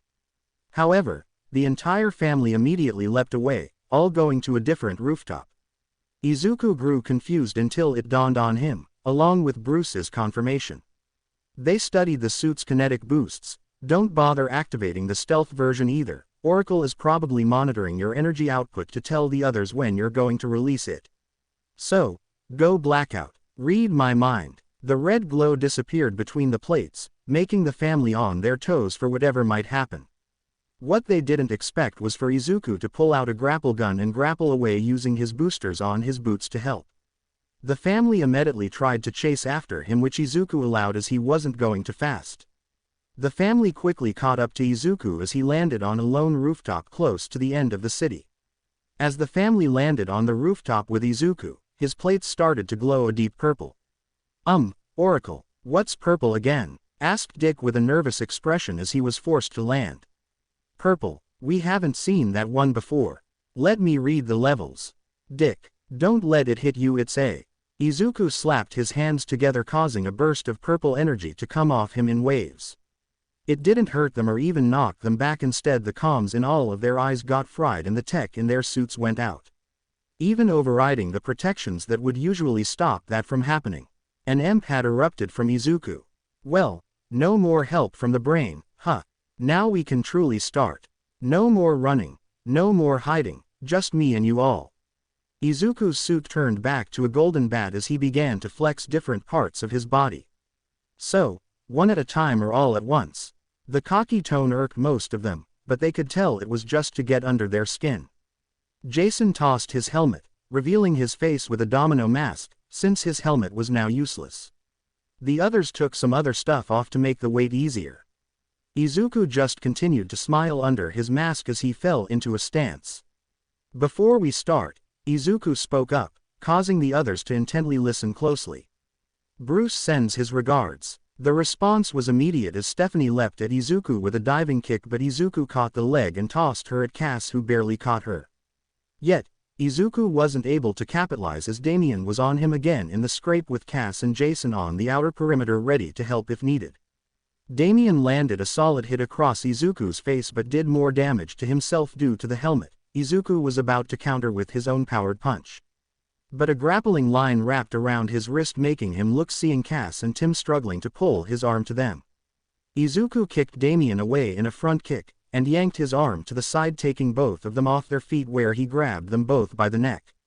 Before he could do anything to them, Dick slammed both of his sticks into the back of Izuku's head, causing gold ripples to go across the armor. Izuku glanced back as he gave a backward kick, which Dick barely put up his guard in time. Izuku finished the movement by planting both Cass and Tim into the roof, cracking it. Izuku wasn't allowed to rest as Jason and Duke tried to double-team Izuku with a tackle. Yet, he remained standing as he grabbed both and tossed them away with ease. Okay, you've shown them what you're capable of. Finish it, then we can have a reunion. Yes, sir. Izuku allowed the family to regain themselves as he stood across from them as they helped each other up. Sorry, but orders say to end this. We'll meet soon. Before they could even respond, the plates under Izuku's armor began to glow blue along with the symbol, then it slowly yellow began to glow as well. Then the fight was over as Izuku was gone in a flash, and all the family members were electrocuted and on the floor. The energy immediately disappeared as Izuku stood over them, his armor sizzling slightly. He stared down at them before turning to the only member who didn't fight him. Why didn't you help? Asked Izuku to Selena as she sat on the ledge of the building. I don't care what symbol you wear. As long as you can take me to Bruce, you can call yourself whatever you want. Izuku stared at her for a long second before tossing her a small button. Contact Oracle, and that device will take you to the cave. Till then, Izuku shimmered as he turned invisible and was gone. Bruce sat in the chair in front of the Bat computer with Izuku standing next to him as they analyzed Izuku's fight together. So, he could find where he needed to improve. He was still in full costume with even the helmet on as they turned to the waterfall, as the sounds of loud jet engines filled the cave. As the Batplane flew in and slowly landed on the platform, Izuku muttered how cool that was, which Bruce ignored as the door to the plane opened, where the family slowly stalked out. They all looked a little stunned seeing Bruce sitting on the chair with Izuku standing next to him, showing clearly to all of them that Izuku was indeed chosen as a Batman candidate, and from what it seemed with the suit preferred. Though the one that felt the most slighted by this was Damien, as he was the one to walk forward with a scowl on his face, stopping in front of Bruce. So this fraud was chosen by you. That he was trained by you to take my birthright. Damien's voice sounded like he was angry, and he was, but Izuku could hear the pain and betrayal deep in that voice. He felt bad as he kind of wanted to just leave, and let this family drama happen, but he is a part of now whether he knows it or not. I did choose him. He wasn't supposed to be Batman, instead a ward just like the rest of you all were at one point or another. Due to some circumstances he did take the cowl. He has gone through the same trials and training you all have and has proven to me he is worthy of that symbol on his chest. Whether you accept that or not, it does not matter to me. Bruce let the family stew on that, with Damien especially angry, but not surprising. The first to walk up to Izuku and offer a hand was Dick. Dick looked up to meet Izuku's eyes as he offered his hand for a shake. Well, if Bruce is talking so high and mighty about you, then I guess I'm not one to argue. The name's Dick. Sorry for earlier, we just were desperate to find Bruce. Now, not so hyped about finding him. Welcome to the family. Izuku just smiled under his mask as he took the hand. The pleasure is all mine. I know I have a big mantle to handle and well stepped on a lot of toes. But I'll keep my own side. Jason, though, didn't have any of it. Hey, don't go giving him a seal of approval. We don't even know who he is. Dick responded immediately. Does it matter? Bruce wouldn't just choose anyone to wear that symbol, especially due to what it represents. Whoever he is, the fact he's wearing that symbol with Bruce's approval speaks more words than anyone could describe. So, yes, I'll stand with this pick, though I don't agree with what Bruce did, putting two candidates against one another. This isn't the Hunger Games. Bruce sighed, though he couldn't blame his son for thinking like that. I don't intend for them to fight for the mantle. This world does need a Batman. That doesn't mean there has to only be one Batman in the world either. Japan needs a Batman, and yet so does Gotham. However, Gotham already had its Batman in you, Damien. So, I came here to see what I could do for this country.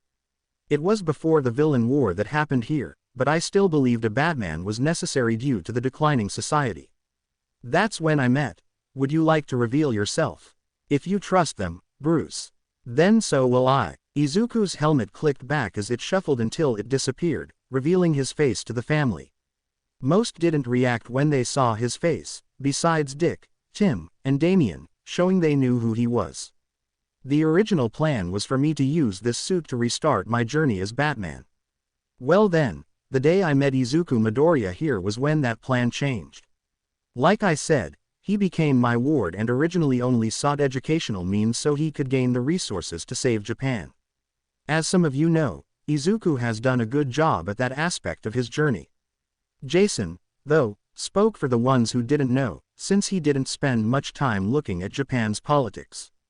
Yeah, about that. Who is he? Asked Jason with an annoyed voice as Cassandra and Stephanie nodded their heads as well. Izuku Midoriya, founder and CEO of Midoriya Industries, the fifth largest company in the world, and according to some stats, is projected to reach second soon. He is also the third richest man in the world behind Bruce and Luther, explained Tim as he seemed to glare at Izuku. So, he got a bunch of money from Bruce. I only gave him $100,000. The rest was all him. Now back to my story. It was going well until Izuku found out I was Batman. I tried to push him away from this life, but that unfortunately pushed his fate right into it instead. Then I trained him to become a hero, then he earned that symbol on his chest. Izuku Midoriya, the Batman of Japan, and Damian Wayne, the Batman of Gotham. Damian didn't respond for a long time before he tried to mutter a single line. I could have handled it, Bruce responded immediately. This isn't your war to fight. It's his. Gotham needs you, Damian, and Japan needs him. Damian just stared at Bruce before turning around and stalking towards the plane. A few others began to turn before noticing that a few of the family didn't move. Damien, Jason, Tim, Stephanie, and Catherine left for the plane while Dick, Duke, Barbara, and Cassandra stayed as the plane took off, leaving half of the family. Izuku couldn't help but feel a sadness fill his heart. He had finally just gained a family, and it was already starting to fracture right in front of his eyes. Some luck he had. Narrator Pav. Saga 1. Year 0. Arc 3. Rivals. A woman adjusted her hair and applied the last touches to her makeup as she held a microphone in her other hand. As a guy in front of her messed with a camera, she started to get the countdown, making her form a smile as she picked up the mic.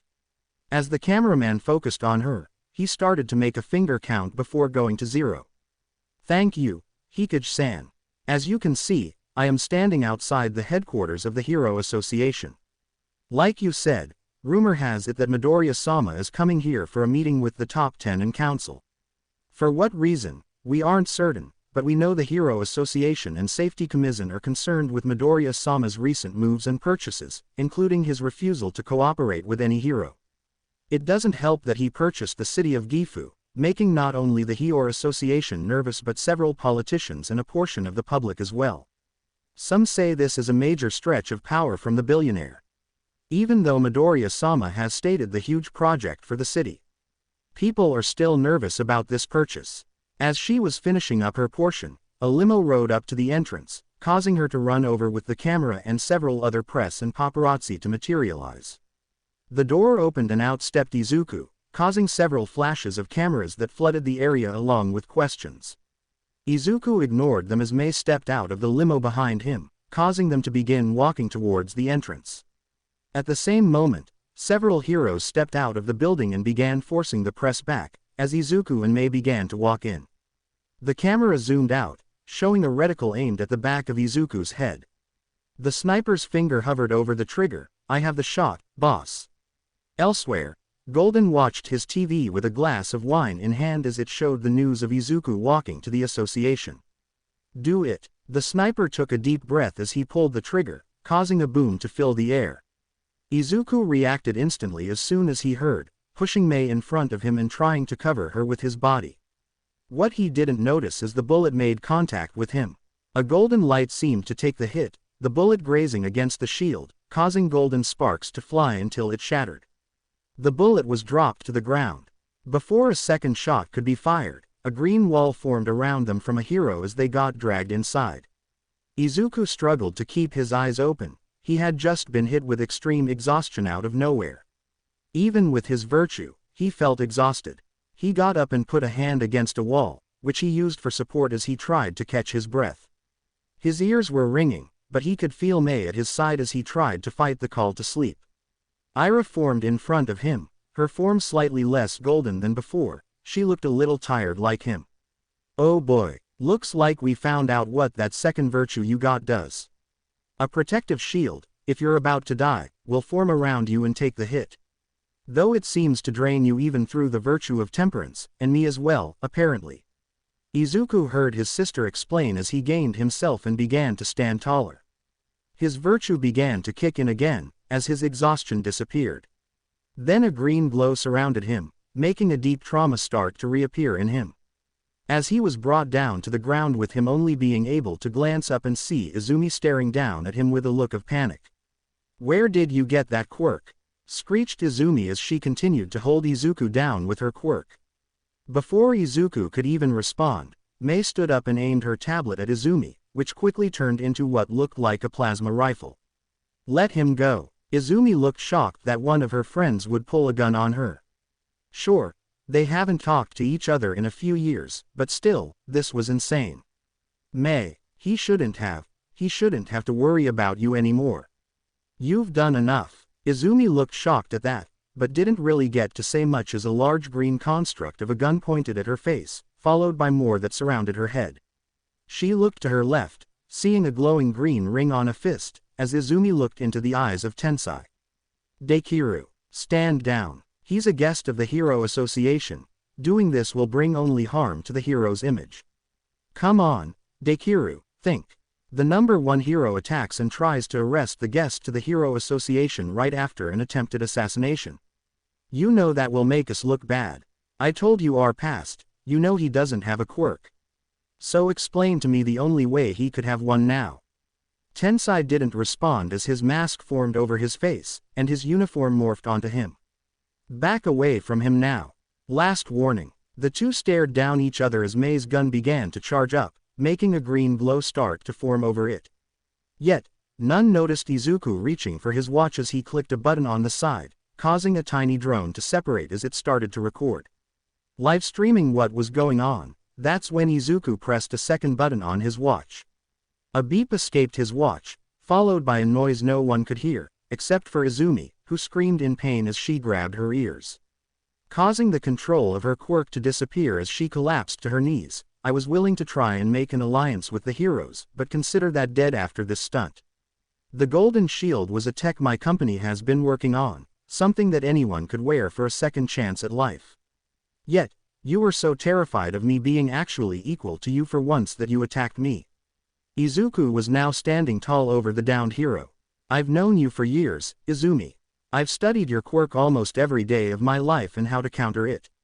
Your quirk is derived from a small extra organ in your brain, at the right frequency. I can attack that organ, causing you extreme pain and your quirk to fail. Izumi just stared up at Izuku with tears in her eyes, while he just looked down with uncaring eyes. I'm not that scared kid anymore, Izumi.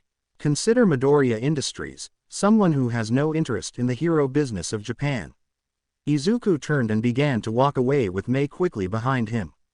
Though she gave a second glance at Tensai before fully turning back to follow Izuku, leaving Izumi on the ground in regret. In the Batcave, Izuku sat in the chair in front of the computer and just stared at the screen until he finally decided to do what he should have done years ago. Computer. Create drive, encryption Omega. Foxtrot. Alpha. Create file, number 1. Name. Japan. Create subsection. Name, top 10. Entry 1, Dekiru. The screen followed along with everything until it tracked back to the drive name. What would you like as the drive name, Master Midoriya? Izuku stared at the screen for a long second until he finally spoke. Babel Protocol. Later that night, Izuku stared down at his city one more time. Gifu was coming along nicely in the building process. However, a new problem had begun to emerge in his city. Crime was starting to rise to take advantage of the rebuilding and establish itself before it was finished. So, it was time to kick them out of his city. His golden bat glowed in the dark as he stared down at the city, but his mind wasn't really all there if he was honest. His near death, death, and then his encounter with Izumi. It was still very fresh on his mind. And it didn't help that for the past week they had been replaying what had happened in the building on the news. Constant repeat and the Hero Association are receiving major backlash. An unattended consequence but expected nonetheless. Enough of that, though, it was time to get to work, plus he needed to be on his A game today. Since he wouldn't be going alone, someone began to walk up next to him on the roof of the building, showing a bluebird-like symbol on a black hero suit. Nightwing looked to Izuku and gave him a cheerful smile. You ready, Batman? Izuku smiled under his mask as he pulled out his grapple gun. Of course, Nightwing. The two grappled away as they began their patrol together. As they jumped between buildings, Batman finally asked what had been on his mind. Why did you want to go on patrol together? Asked Batman as they landed on a roof and both began sprinting to the other side. Bruce may have chosen you, which is enough for me to accept that symbol on you. However, I still want to see how well you have progressed. I want to see with my own eyes why he chose you. Batman couldn't help but smile as they jumped down into an alley, stopping a drug trade of drugs. Nightwing had expected him to have to carry some weight as the two jumped into a crowd of 20 thugs. As he fought 5 and defeated them handily, he turned to help Batman, but instead, what he came to see was Batman standing next to a truck as he inspected a brick of drugs. Around him lay the 15 other thugs. Nightwing couldn't help but whistle as he walked over to Batman's side. Color me impressed. You're good. Batman paid him no mind as he tested the package. It's not that impressive. This suit greatly enhances my strength and speed. It's expected for me to defeat them faster. Someone else would have taken those words as Batman saying he was better. But even with the metallic voice modulator, Nightwing could tell he wasn't trying to be rude about it. To him, he was just being honest, causing Nightwing to smile. However, it dropped as he finally got a look at the brick. "I've never seen that drug before." Batman tossed it to Nightwing, allowing him to inspect it. "It's called Hyper Trigger. Trigger usually enhances the quirk or meta ability to a higher level. For example, let's say before you could only produce fire to the equivalent of a lighter. After Trigger, you can produce to the equivalent of a flamethrower." Nightwing looked at the truck that Batman was looking into, finding dozens of Hyper Triggers. Or at least the unfinished product. However, Hyper Trigger can turn that lighter into a volcano.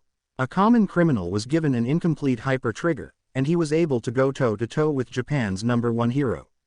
And his quirk before was just to make his bones slightly stronger. If this drug were to be completed or given to a stronger thug, I'm worried about the consequences that could happen. Nightwing couldn't help but frown at that as Batman pulled out a grapple gun and grappled away. Nightwing was not far behind him as they continued their patrol. Besides the common crime they stopped together, it was a relatively slow night. Neither of them minded in the slightest, even as the nightly snow began to fall. The two looked over the night city lights together for a small break. They discussed their past, how they both ended up in this type of life. Dick talked about his time in the circus and how, eventually, Bruce took him in. Izuku talked about his childhood, then meeting Bruce, losing Ira, his uncontrollable rage, and then him winning over that rage. Trying to be a better Batman. Nightwing stared at Batman as he looked down at his city, the night lights reflecting off the black metal while golden eyes remained brighter. Nightwing could feel the love Batman had for his city, his country. That was the moment Nightwing knew Japan would be in good hands for the future and beyond, even that. The moment of tranquility was broken by an explosion in the distance. No word was spoken as the two immediately rushed to the scene. They came across a villain attack, two of them who were using fire powers to destroy worker bots that were fixing up a portion of the city. It seems they were just doing it for the hell of it. It had also caused several cars to crash, resulting in a fire in a nearby building. Batman wasted no time as he tossed two canisters that connected with the pyromaniacs. The canisters exploded, consuming both villains in what looked to be a clay or some polymer. The two tried to burn their way out, but it just caused the clay-like substance to get stickier, forcing them to the ground. Batman didn't waste a single step as he began running to a building on fire. He saw a car trapped against a pole, but the electric wires were preventing anyone from getting close. Batman tossed another two canisters that froze the wires, stopping the current. However, he continued to run to the burning building. "Nightwing, get the cars, I got the building." "Wait." Nightwing's shout fell on deaf ears as Batman's shoulder charged through the front door of the apartment complex. He immediately activated the X-ray vision, locating each person in the building and determining their condition. They got marked as his vision changed to thermal, showing him the hot spots of the building. Batman's suit began to absorb the thermal energy around him as he charged to a certain mode, his plates glowing a yellow color along with his symbol. Then, in a flash of lightning, he was gone. I will have a chapter at one point talking about the capabilities of Izuku's Beyond suit. In seconds, Batman grabbed each person in the building and brought them outside at the same time. He dropped canisters on certain hot spots, cooling the building down significantly, but the fire still burned brightly. At the 5-second mark, Batman's speed stopped at the same moment he had brought almost all the residents outside. All except one. Batman turned and headed back in with a sprint. His suit was steaming from the overuse of the speed, but he didn't care as he rushed in. The building began to collapse with certain parts falling, like a column, which landed across Batman's back, but shattered on impact as he paid it no mind. He ran up the stairs, jumping between the cracks in them until he reached the second floor. He arrived at a collapsed door to a room. He quickly tore it apart with his hands as he stepped in, finding the last person. A small child hiding under their bed. Their vision told them their O2 was low. So, Batman tossed the bed to the side with little effort as he put a breathalyzer on their mouth while picking them up. His plates began to release a cool vapor to make sure the child didn't overheat as they walked through the fire. A blanket covered the child as Batman walked through the fire. Nightwing checked the civilians that were taken out, which caused one of the unconscious ones to start screaming for their child, and tried to get to the burning building, yet their legs failed them. Batman stepped out of the fire, his cape bellowing as he walked down the steps of the building, the same moment it collapsed inwards behind him. The mother could only stare up to their savior from her kneeling position, a dumbfounded look on her face. Batman kneeled as he offered the child to the mother, who took them into her arms. Nightwing watched from a distance and couldn't help but think of something Bruce had said a long time ago. Batman had to be more like Nightwing. Nightwing smiled. Narrator Pav. Saga 1. Year 0. Arc 3. Rivals. A TV flared to life as breaking news flashed on the screen until it showed a serious man on the screen. It was obvious he was a news reporter due to the outfit. He had pink hair in a crew-cut style, and hard pink eyes with lime green skin. Hello, people of Japan, we have much to talk about. As you know, my name is Doma Hakuji, reporter for Japan National News. Most people know that 3 days ago, an attempted assassination was committed against the billionaire and CEO, founder of Midoriya Industries, Izuku Midoriya. Luckily, Midoriya-san had his new tech on him that was able to stop the bullet from hitting him, and the assassin was later caught when they tried to flee the country. As the reporter was talking, images of Izuku walking to the building, then an image of the assassination attempt. Until the images shifted to Izumi and the Hero Association logo, with the reporter's frown deepening. However, that's not where the controversy ends. Besides the assassin being linked to the known mob boss, Golden. When Midoriya-san was brought into the building for protection, yet, he was attacked by Deku, the #1 hero, the moment he stepped into the building, pinning him to the ground with her quirk in the infamous video that began to circulate online. Though Deku was eventually taken off him, the video quickly spread like wildfire on the internet, splitting Japan in half. The reporter displayed a poll on the screen, showing a pie chart that constantly shifted between a gold color representing Izuku and a green color representing Izumi, centered at about the 50% mark. Some side with Deku solely for the fact that she saved our country all those years ago against the League of Villains. So, she must have a reason for attacking Midoriya-san. While the other is defending the billionaire, saying he's doing much more for them than the heroes have done recently. So, as you can tell, this isn't doing well for Japan's morale. It doesn't help that there are talks of the Yakuza being involved with either party, as the assassin was discovered to be connected with organized crime. Who it is or if it's even one is unknown, but the rumor is still flying due to recent actions by both of them. Midoriya's overstep in buying Gifu and Deku's attack on Midoriya. The reporter's face turned even more serious somehow as he continued talking. Midoriya has already stated that he will not work with the heroes in any capacity after the incident. Deku has been suspended without pay from the Hero Association for 3 months, with her able to continue hero work but without the pay. The Justice League was asked about her membership, but received no response at this time. Currently, the Justice League has about 349 members. In my opinion, I think they can do with one less. The heroes need to start realizing that, soon, in this country, they might not be needed anymore. It's time they start showing us they are. Don't get me wrong, Japan's people will forever be grateful for the effort during the villain war. However, it's time they remind us again why they're needed. The broadcast went to a break, causing whoever was watching the TV to turn it off. Izuku stood at a workbench, messing with what looked to be a computer and a chemistry set. He mixed several chemicals, causing a yellowish liquid to come into existence.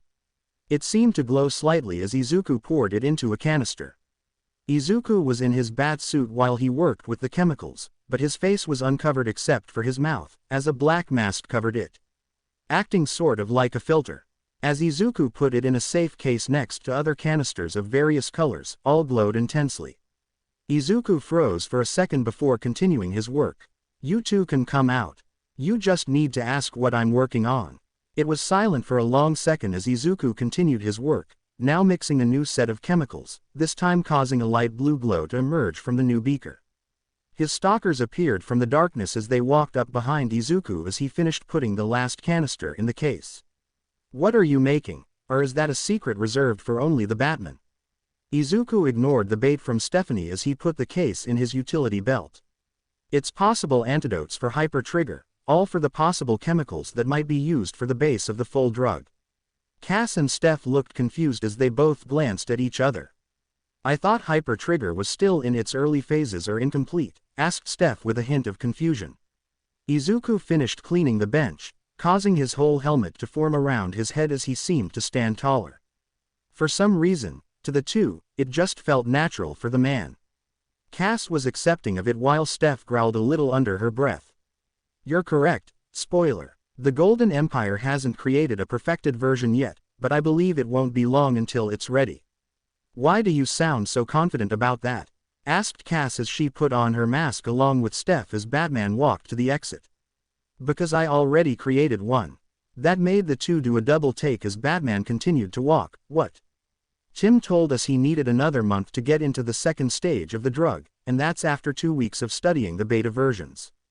You're telling me he's already completed it? Batman stopped in his tracks before slightly turning to them with a solid gold eye, looking at them. I'm going to destroy Golden's manufacturing center tonight. Would you two care to join? The two in question looked at each other before turning back to Batman. An explosion rocked the deserted part of Kyoto as a warehouse began to burn. Inside, Batman dodged a wild energy blast as he gave the culprit a hook to the cheek, knocking them out. He then leapt to another group of thugs. Batgirl ran at a thug who was desperately trying to reload an automatic. By the time he had gotten it ready, Batgirl was already on him, grabbing it by the muzzle and forcing it to the ground. The thug unloaded, but Batgirl kept it firmly to the ground until the magazine was spent. Allowing her to punch him twice in the side causes his eyes to go up into his head as he falls unconscious. Batgirl couldn't afford to stop as she began to leap and flip between gunfire. Spoiler interrupted the gunfire on Batgirl by tossing a smoke bomb into the middle of the 5 thugs firing on her. Spoiler jumped into the smoke, immediately kicking 2 of the thugs in the face, knocking them to the floor. Spoiler quickly recovered from the floor, kicking another man in the knee, which allowed her to land a solid punch, knocking them out. Spoiler then flipped herself up and kicked a thug in the side of the head, the same moment the smoke cleared. Before she could look for the 5th guy, she heard a click behind her, showing the final thug aiming his rifle at the back of her head. Before the thug could pull the trigger, Batman flicked his wrist, forming a wire that he swung at the thug, wrapping around the barrel, and yanked, forcing the shots to hit him instead. The shots bounced off his armor, charging it with kinetic energy and causing his symbol to turn blue as he delivered a shock through the wire, electrocuting the thug. He retracted the rye, not even giving a glance to Spoiler as he weaved under a giant stone hand and returned with 2 punches in the chest of a golem man with blue electricity sparking off his fists. Spoiler didn't know what to feel as she watched Batman tear into the golem before landing a devastating hook into its jaw, causing it to turn back into a human. She didn't know what to feel for the new successor. It angered her seeing him, and it brought back her old insecurities when she was Robin. A guy randomly found on the streets was into made Batman. It felt like a slap to her face. She couldn't even manage to think about what Damian and Tim were feeling. Yet, she couldn't help but look in wonder at how fast this man had adapted to the cowl. Just 2 months ago, from the footage they watched, it was obvious he was new to everything and controlled by rage. Now it was like he was dancing between each thug. Spoiler regained herself as she went back into the fray. Batgirl watched all this happen, and she could multitask well as she dropped another thug. She's been observing this new Batman. She did side with him during the little family argument. But it wasn't because she believed in him, she trusted in Bruce's decision. Bruce wasn't one to trust others lightly, let alone let them wear the cowl. That's why she sided with him, or in her eyes, Bruce. However, she wasn't going to blindly follow someone like that, she needed to see him in action personally. So far, she was impressed at the growth already from the time they were scouting him. Yet, she needed to see more. Batgirl knocked another man down while in thought. Batman slammed the last 2 thugs down at the same moment the fire had consumed a majority of the roof. God, what is up with me and burning buildings? Let's see. Batman activated his detective vision as he looked around the building until an outline of a water tank on the roof of said building. Well, I'll be damned. Batman used his boot thrusters to launch himself to the roof, changing his symbol to red as he punched the fiery roof, sending a red shockwave that caused the water tank to explode as the water came through the cracks, snuffing the fire out. Batman landed back on the ground as the last of the thugs were defeated. The trio scanned the room as Batman began to walk to one of the tanks that was at the edge of the room. Scanning the contents as the two walked behind him. It seems to be Hyper Trigger in a semi-perfected form, though it seems unstable, stated Batman as he looked at the chemical component on a holographic screen in front of him. Unbeknownst to all of them, one of the thugs began to force himself up as he pulled out a syringe. He stuck it into his arm. A grunt of pain caught their attention, making them turn to see a thug slowly stand up as he started to spasm. Batman scanned the man and surroundings until he noticed the syringe on the ground, and the particles confirming it was Hyper Trigger. Get ready, he just took Hyper Trigger, and it seems the one that's in this tank. The two got ready for the fight as the man's body began to deform itself with audible bones cracking as he seemed to grow taller, even towering over Batman, as black fur began to grow on the man. His face started to contort outwards, making a snout, and his eyes turned a deep, icy blue. More parts of his body started to change wolf-like as he went to all fours. The last screams of pain slowly turned into a howl as the wolf stood tall again on its hind legs, which stayed human-like as they had thick fur and muscle. Did he just turn into a werewolf? Asked Spoiler as she started to slide sideways along with Batgirl, who went the opposite direction, while Batman stood in the middle, firm. His AI started to analyze the Hyper Trigger to see which compound was used for it. Hopefully, it was one of the ones he prepared for. Well, they'll find out in 5 minutes. The wolf smiled evilly, giving a toothy grin as white vapor escaped their mouth, showing a blue inside of a mouth. In a burst of speed, Wolf charged at Spoiler, going for the kill as its claw came from overhead. Spoiler wasn't expecting this show of speed and braced herself, but the hit didn't connect as Batman stepped in front of her, taking the hit. The claws cut through 3 inches of the armor, leaving 5 diagonal scratches across his chest. Batman used the kinetic energy from the hit to punch the wolf away, making it crash against a wall. 80% armor integrity, 70% charge to kinetic reserves, voiced his AI as he watched the wolf stand back up. You two, get the thugs out of here. I think this is going to get messy. I'll try to hold his attention while you do that. As Batman laid his plan out, his symbol turned white, causing the portion of the armor to mend itself, then turning back to red. Before the two could argue, Batman sprinted at the wolf, who howled as it stritted to meet him halfway. The wolf went for a wild swing at Batman's, which the vigilante barely dodged under, delivering a blow to the wolf's chest, causing an audible crack as a wave of red energy escaped from Batman's punch. The wolf, however, just snarled in anger as it swung at Batman with a fist. Batman's symbol turned orange as he absorbed the punch, getting knocked back, yet the suit seemed to crackle with power. The two continued to brawl with Batman, even though he looked like he was winning with the devastating sounding punches and kicks. In reality, he knew he was doing no damage, and every hit he barely avoided could seriously injure him or kill him. Yet, he needed to stay his ground in order for Batgirl and Spoiler to finish. 3 minutes and 45 seconds left. Until the analysis is complete. Batgirl and Spoiler dragged the unconscious thugs out of the warehouse while Batman continued to fight the wolf. They tied them up and ran back the same moment Batman was tossed into a pillar, crumbling it onto him. Batman groaned as he forced a little electricity coming off him from damage to the suit. Suit integrity 30%, detecting multiple fractures on the body. Kinetic absorption battery damaged, kinetic charge at 120% and dropping. Analyze complete. Batman groaned as he forced himself to stand as he read the analysis. Good news. I have the antidote for this variant of Hyper Trigger. Bad news, we have to get a syringe through that thick skin, let alone get near him. Spoiler and Batgirl got ready as Batman started to pull out the antidote from its case, the light blue liquid sloshing as Batman put it in an injector. The wolf howled as it seemed to grow even bigger, and an icy mist escaped its breath. The wolf howled at them this time, causing a wave of ice to cover the floor as it approached them. The trio was able to dodge in time, but the wolf continued freezing a good chunk of the warehouse until it hit Spoiler, knocking her back and covering her in a layer of frost. Batman changed his symbol to light orange as he tried to approach the wolf, yet it continued to grow and release more ice. Even freezing Batman and Batgirl, however, a heat burst came off of Batman, freeing him as he tried to walk towards the wolf. He had activated detective vision in order to see through the blizzard-like weather, and that's when he could tell something was horribly wrong. The wolf's heart rate was becoming erratic, he was afraid and in pain. Meaning it couldn't stop itself anymore. Fight it. I have the cure to stop this. Just fight it. However, Batman's pleas fell into the loud howl as ice spikes started to come out of the wolf's back, tearing its flesh. Batman rushed back towards Batgirl and Spoiler, scooping them up from the ice as he brought them close and turned his symbol gold. At the same moment, an explosion of ice erupted from the wolf, and a golden barrier formed around the trio as it overtook them and destroyed the warehouse. The wind settled, causing snow to start falling, and the golden barrier fell as Batman turned his symbol light orange, which heated up the two next to him.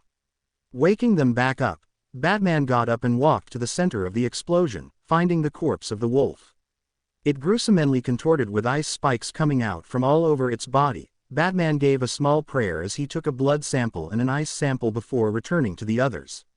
Batgirl and Spoiler looked at him, giving him a nod as they grappled away, leaving Batman alone in the snow. Batman looked to his palm, seeing the unused antidote, and let out a heavy sigh. If only he were better. Izuku sat on a park bench watching kids play in the snow. He held a small smile on his face as they played. He was dressed in a simple black hoodie with a beanie covering his messy green hair, and his sweats were casually gray in color. If you looked closely, you could see the kanji for hoodie on his chest. Very modest attire for a billionaire. His companion, though dressed more appropriately for the title, as Bruce was dressed in a large fur coat and a bowler hat with stylish pants. His oak-cut cane resting on his lap as he also watched the kids play in the playground. The same park where the two met over 7 years ago. Do you recognize this place, Bruce? Asked Izuku, a little whimsical in his tone as he messed with a piece of candy in his palm. The same brand he had bought that day, feeling nostalgic about it. Of course, this is where I met some kid trying to stop a robbery. Izuku smiled at that as he continued to fiddle with the candy. Well, until you handled it yourself. All I did was throw a can. Bruce gave a rare chuckle before going serious again. Why did you want to meet here, Izuku? Izuku didn't answer for a long second as a frown crossed his face. Was I really a good choice, Bruce? Bruce didn't answer, instead asked his own question. Do you regret taking up the mantle? Izuku responded almost instantly, no. Then I don't see the problem. Izuku gave another excuse, I keep messing up. I've killed a man, something that should never be done by Batman. Bruce replied, yet, every day you put on that cowl, you try to right that wrong and improve yourself. Someone who can admit they aren't good enough and tries their hardest to be better. I couldn't ask for a better Batman. Izuku started to look frustrated. I've caused your family to drift because of me. They don't think I'm good enough. So, Bruce looked Izuku in the eye, who cares if they don't think you're good enough? I do. Isn't that enough for you? Izuku didn't know how to respond to that as he felt tears begin to well up in his eyes. Bruce put a hand on Izuku's back. You want to be perfect, you want to show them that you are the right choice. Then all you've got to do is continue your crusade, and they will accept you. Bruce brought Izuku close, almost close to a hug, as he looked deep into Izuku's eyes. Show them why, Izuku Midoriya is Batman. Show them why you deserve the cowl. Show them why I picked you. Izuku couldn't help but gain a large smile as tears began to fall. The knight and his ward sat there for a few more hours. I hope you guys enjoyed this video. Please make sure to like and subscribe to the channel, and now we will see you in the next video.